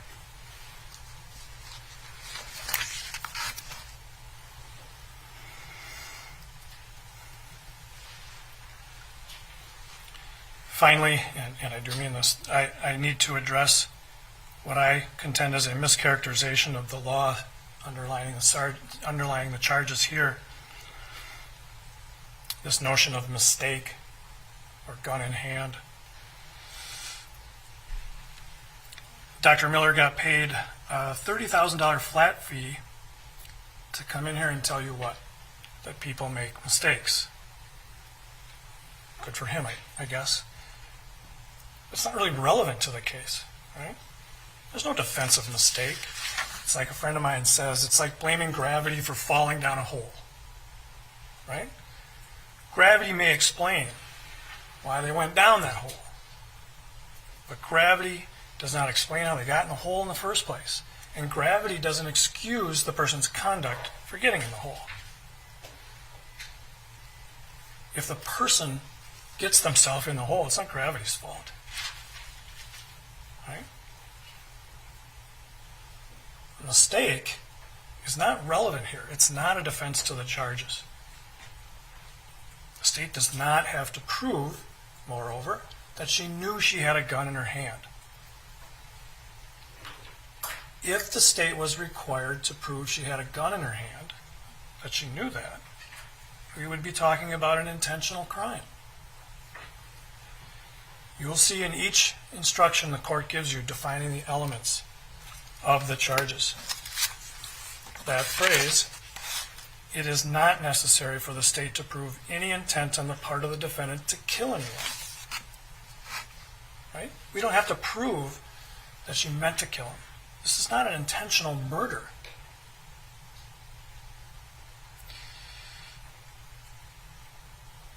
Both counts submitted to you require only that she was aware of the risk, not that she was aware of the gun in her hand.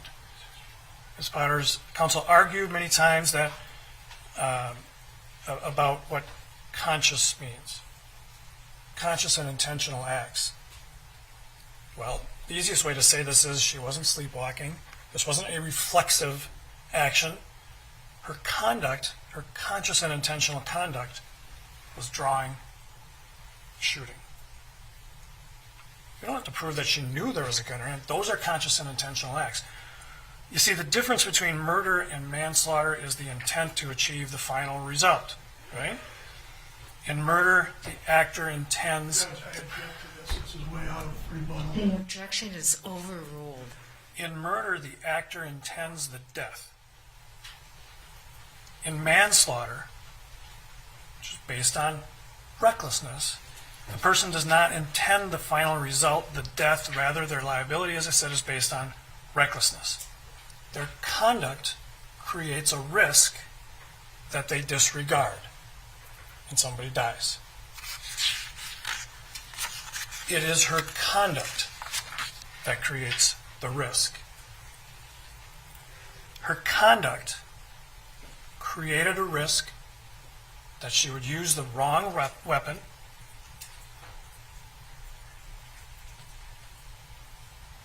and her conduct in going to her gun holster, drawing her gun and pointing it and pulling the trigger.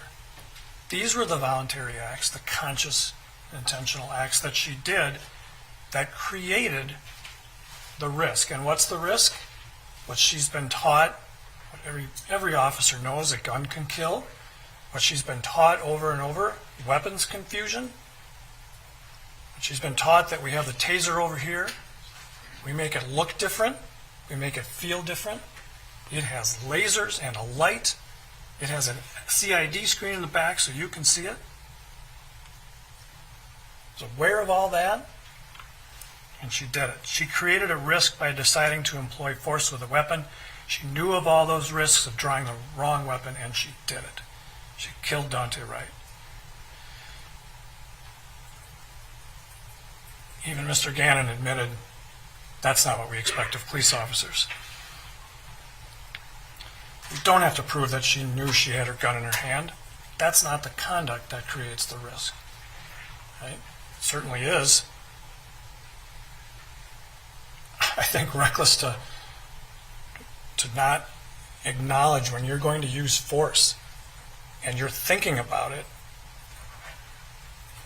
to simply disregard all of that and pull the trigger anyway.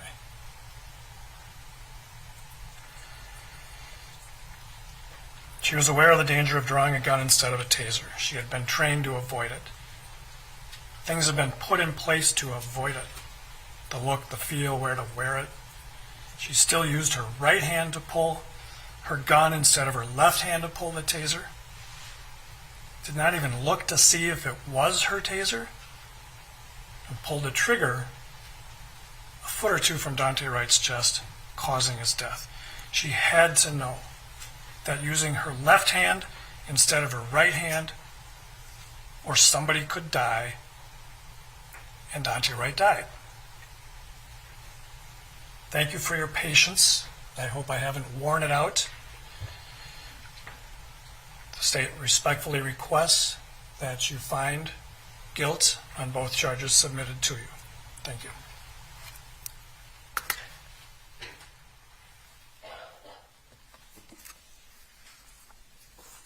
Okay, jury members, I previously read to you an instruction on evidence of character. There was an error in the instruction. I'm going to read to you the corrected instruction, and this is the instruction that will be in your written instructions that each of you will be given a copy of. In this case, you have heard evidence as to the defendant's general character of being peaceful and law-abiding. You should consider such evidence with all the other evidence in the case in determining whether or not the prosecution has proven the defendant's guilt beyond a reasonable doubt. Now, I told you I would give you some additional instructions prior to you going to deliberate. As I indicated before, each of you will be given a copy of the written instructions. The lawyers and I have determined that these instructions contain all the laws that are necessary for you to know in order to decide this case. I can't give you a trial transcript. No such transcript exists. We count on the jury to rely on its collective memory. If you have a request to have a portion of a witness's testimony read back to you by my court reporter, I will consider the request in consultation with the lawyers, but that request may be denied, in which case you'll be asked to rely on your collective memory. If you submit a question to me about the law or evidence, I will need to consult with the lawyers before deciding whether I can answer the question. Because the lawyers and I may be in other hearings, it may take a significant amount of time to respond to your question. I say this not to discourage you from asking questions, but only to inform you that the asking of a question about the law or evidence is a significant event that takes time to address. Now, you've been allowed to take notes during the trial. You may take those notes with you to the jury room. You should not consider these notes binding or conclusive, whether they are your notes or those of another juror. The note should be used as an aid to your memory and not as a substitute for it. It is your recollection of the evidence that should control. You should disregard anything contrary to your recollection that may appear from your own notes or those of another juror. You should not give greater weight to a particular piece of evidence solely because it is referred to in a note taken by a juror. In this case, the state and the defendant have agreed that you will be sent back with a laptop containing all of the video and audio evidence admitted in this case. This is by order of the court. The attorneys have reviewed the laptop to ensure the accuracy of the exhibits on the laptop. You will have a laptop that does not have internet access or other programs or information on it. The only items on the laptop are whatever is needed to access the exhibits that are on the laptop. On the laptop, you will see each exhibit identified by number. You can simply click on the exhibit and it should open on the laptop in an additional monitor that has been provided for you in the deliberation room. If you encounter any difficulty operating the laptop or accessing any exhibit, you may send a note to the deputy who will be outside of your deliberation room. I will then review the note with the attorneys and an IT person and see if the issue can be resolved. If the issue cannot be resolved, we may need to replay the exhibit or exhibits in the traditional manner, with the judge, parties, and jury reconvening in the courtroom and replaying the recordings in open court, and with the jury suspending your deliberations during that time. After we replay the recordings, you will then return to the jury room to continue your deliberations. When you return to the jury room to discuss this case, you must select a jury member to be foreperson. That person will lead your deliberations. Now, we all have feelings, assumptions, perception, fears, and stereotypes about others. Some biases we are aware of and others we may not be fully aware of.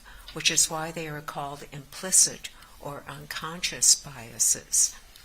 No matter how unbiased we think we are, our brains are hardwired to make unconscious decisions. We look at others and filter what they say through the lens of our own personal experience and background. Because we all do this, we often see life and evaluate evidence in a way that tends to favor people who are like ourselves or who have had life experiences like our own. We can also have biases about people like ourselves. One common example is the automatic association of male with career and female with family. Bias can affect our thoughts, how we remember what we see and hear, whom we believe and disbelieve, and how we make important decisions. As jurors, you are being asked to make an important decision in this case. You must take the time you need to reflect carefully and thoughtfully about the evidence. Think about why you are making the decision you are making and examine it for bias. Reconsider your first impressions of the people and the evidence in this case. If the people involved in this case were from different backgrounds, for example, richer or poorer, more or less educated, older or younger, or of a different gender identity, race, religion, or sexual orientation, would you still view them and the evidence in the same way? Listen to one another. Resist and help each other resist any urge to reach a verdict influenced by bias. Each of you have different backgrounds and will be viewing this case in light of your own insights, assumptions, and biases. Listening to different perspectives may help you to better identify the possible effects these hidden biases may have on decision making. Resist jumping to conclusions based on personal likes or dislikes, generalizations, gut feelings, prejudices, sympathies, stereotypes, or unconscious biases. The law demands that you make a fair decision based solely on the evidence, your individual evaluations of that evidence, your reason and common sense, and these instructions.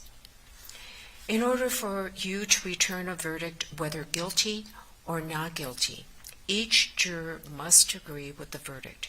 Your verdict must be unanimous. You should discuss the case with one another and deliberate with a view toward reaching agreement, if you can do so without violating your individual judgment. You should decide the case for yourself, but only after you have discussed the case with your fellow jurors and have carefully considered their views. You should not hesitate to re-examine your views and change your opinion if you become convinced they are erroneous. But you should not surrender your honest opinion simply because other jurors disagree or merely to reach a verdict. A single verdict for each count has been prepared for your use. Now, the order in which the guilty and not guilty choices appear on the verdict forms is strictly alphabetical and should not in any way be considered as indicating which choice is the correct choice. And the verdict forms basically say, verdict count 1, we the jury on the charge of manslaughter in the first degree while committing a misdemeanor on or about April 11, 2021 in Hennepin County, state of Minnesota, find the defendant, and then there's a space to check guilty or not guilty. And the second verdict form is on count 2, we the jury on the charge of manslaughter in the second degree, culpable negligence on or about April 11, 2021 in Hennepin County, state of Minnesota, find the defendant, and then there's a space for guilty or not guilty. When you have finished your deliberations and have reached a verdict as to the specific count, the foreperson should mark the appropriate choice on the form with an X. The foreperson then must date and sign the verdict form with the foreperson's juror number. When you agree on a verdict, notify the deputy. You will return to the courtroom where your verdict will be received and read out loud in your presence. In arriving at your verdict, the subject of penalty or punishment is not to be discussed or considered by you. This is a matter that lies solely with the court and within the limits prescribed by law. The subject of penalty or punishment must not in any way affect your decision as to whether or not the state has proven the charges beyond a reasonable doubt. Your duty is to both the state and the defendant. The state and the defendant both have the right to expect that you will see that justice is done according to your true conclusions. The responsibility which rests upon you should be borne courageously and without fear or favor. Be fair, act honestly, deliberate without prejudice, bias, or sympathy, and without regard to your personal likes or dislikes. Now, members of the jury, this case is in your hands as judges of the facts. I am certain you realize this case is important and serious and therefore deserves your careful consideration. We will await your verdict. And thank you again, members of the jury, for your attention. In this case, I really appreciate, and I think everyone here appreciates you being here. All right, so now it's time for you to do your job.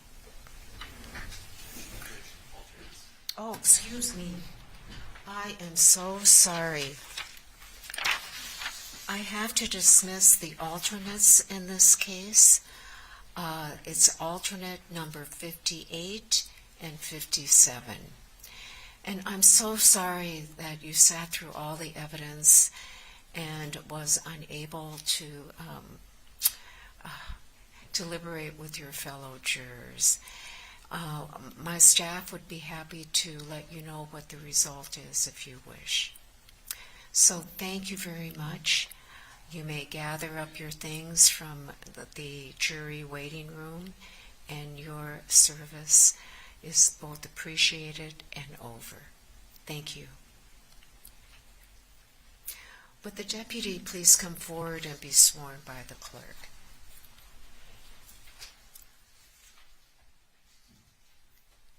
You affirm that you will keep these jurors together, separate from all other persons, and you will not allow anyone to communicate with them or overhear their deliberations, that you will not make any comment to them about the law or facts in this case, and that you will not disclose to anyone except this court anything which you may learn from their deliberations. If so, please say, I do. I do. All right. Good luck, members of the jury.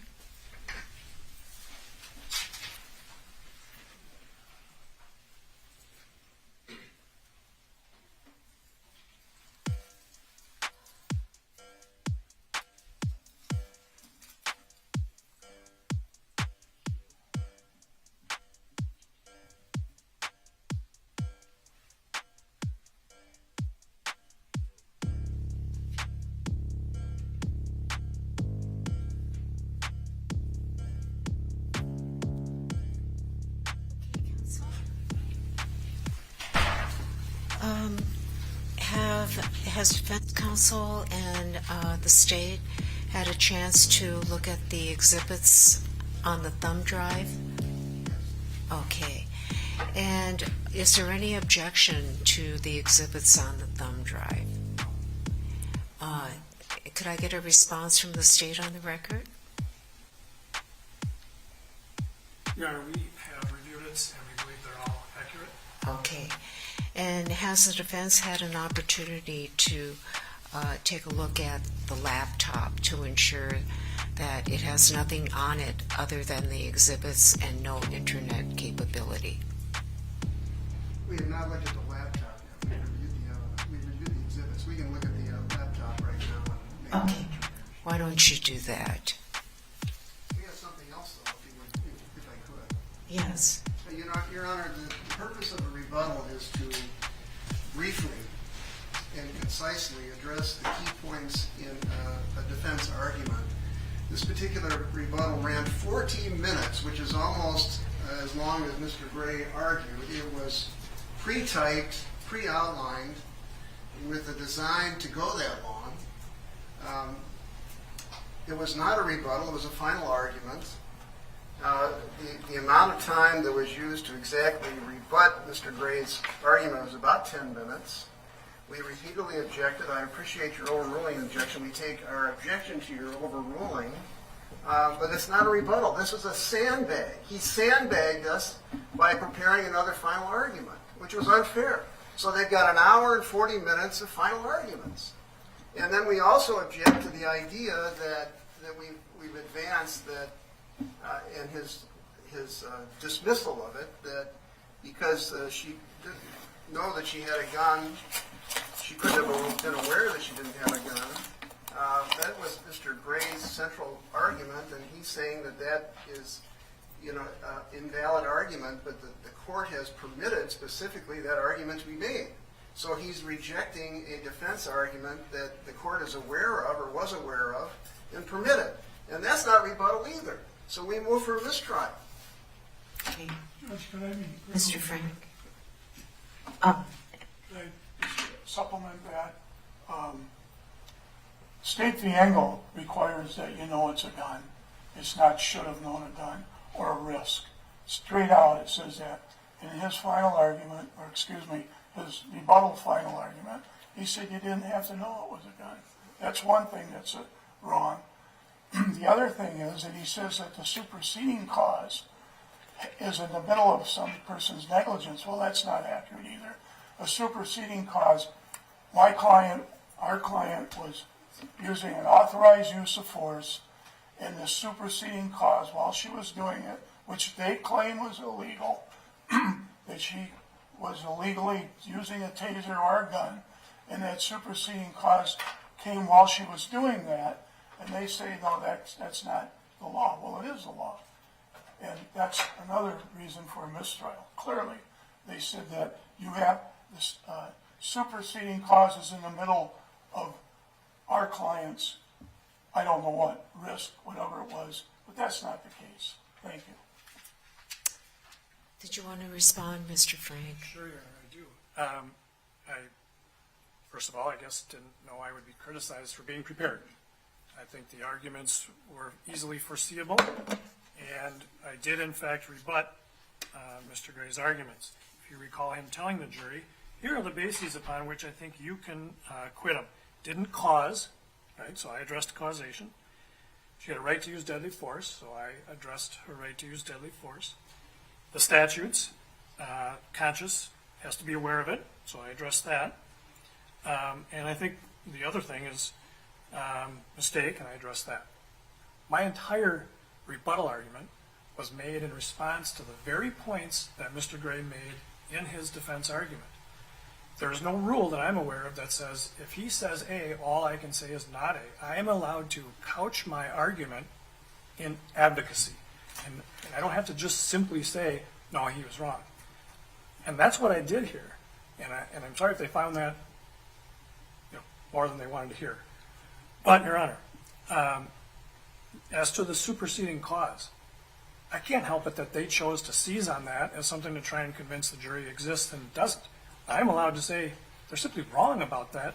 I cited the law correctly. It's in their instruction. Mr. Gray even cited it correctly. It's not a superseding clause. It's not a superseding clause because Mr. Wright's conduct didn't come after. That's the legal definition of superseding clause. So that was accurate. Your Honor, whether she has to know there is a gun in her hand, I think I was accurate about it. We don't have to prove. The court said, Mr. Gray, you can make that argument. That's the discussions we've had a couple of times. He made that argument. I rebutted that argument. That's what I did there. This was a proper rebuttal, proper in scope, properly limited. Sorry, I don't speak as fast as some people do, but it was a proper rebuttal argument. There's no basis for a mistrial, and it asked the court to deny if that is a motion for a mistrial.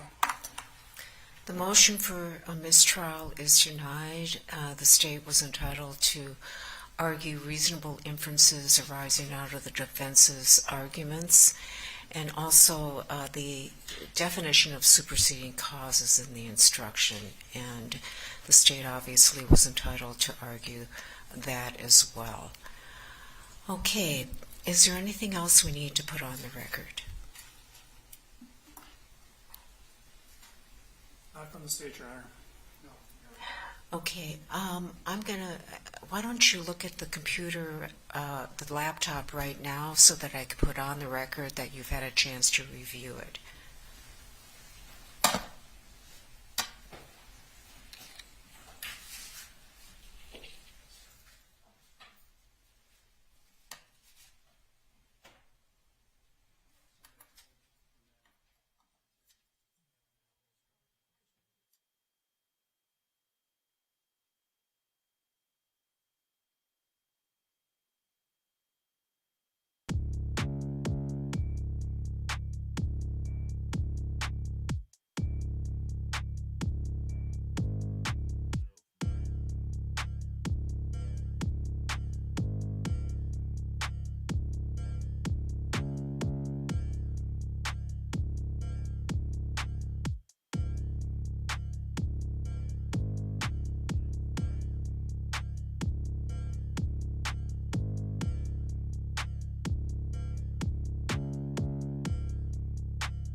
Well, I don't think we're going to see much else until they come up with a verdict.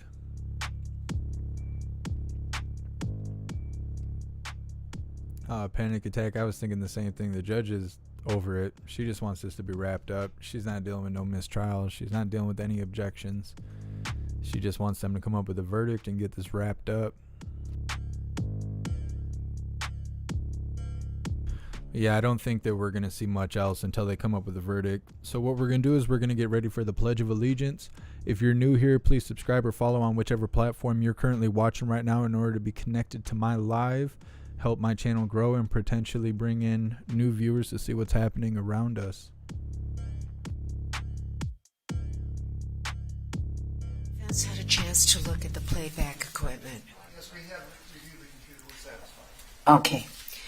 All right. The reason that's important is because the laptop will be provided to. They provided the laptop. It'll be given back to them. It won't be part of the record on appeal, and that's why it's important for the defense to be assured that there's nothing inappropriate on it. Okay. Is there anything else that we need to put on the record? Yes. Are we expected to stay here till 6 o'clock?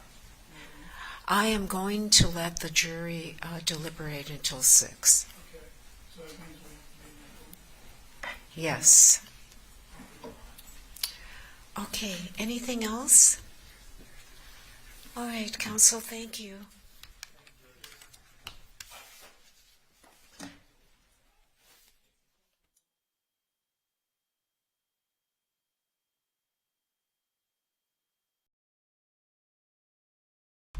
All right, everyone, please join me for the Pledge of Allegiance. I pledge allegiance to the flag of the United States of America and to the republic for which it stands, one nation, under God, indivisible, with liberty and justice for all.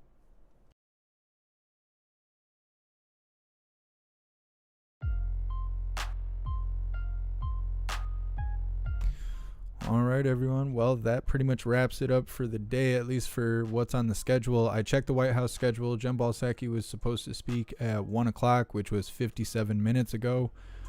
So unfortunately, we missed all the excitement that comes with that.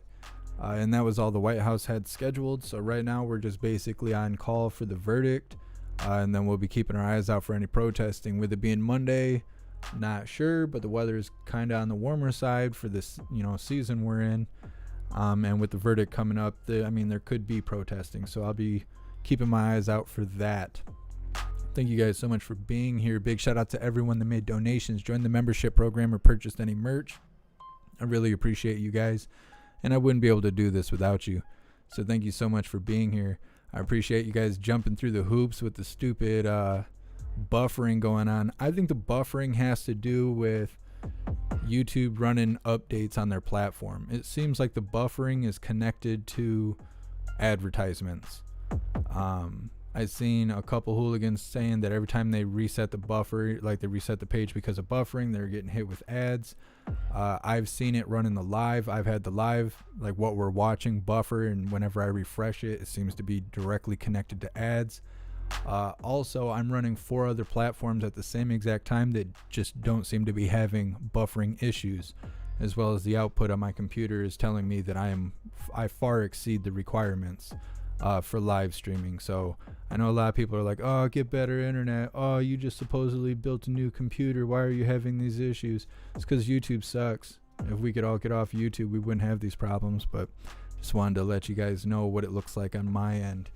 Really appreciate all of you more than I can tell you. If you have not joined the Discord, please join the Discord in order to be notified every single time we go live. There's 3,700 hooligans in there for you to converse with, and we also have a news board for you to keep up to date with what is happening around the world. So please join the Discord. Epic, I don't think there's going to be riots. I don't think we're going to see riots until it gets warm out, and it really depends. The midterms is coming up, so when we start getting closer to that, I think we'll be closer to another riot season. But only time will tell. So thank you guys for being here. I appreciate all of you. You guys are amazing. I will see you on the next live, hopefully later today. If not, I will see you all tomorrow. Until then, stand tall, shine bright, and that's a wrap.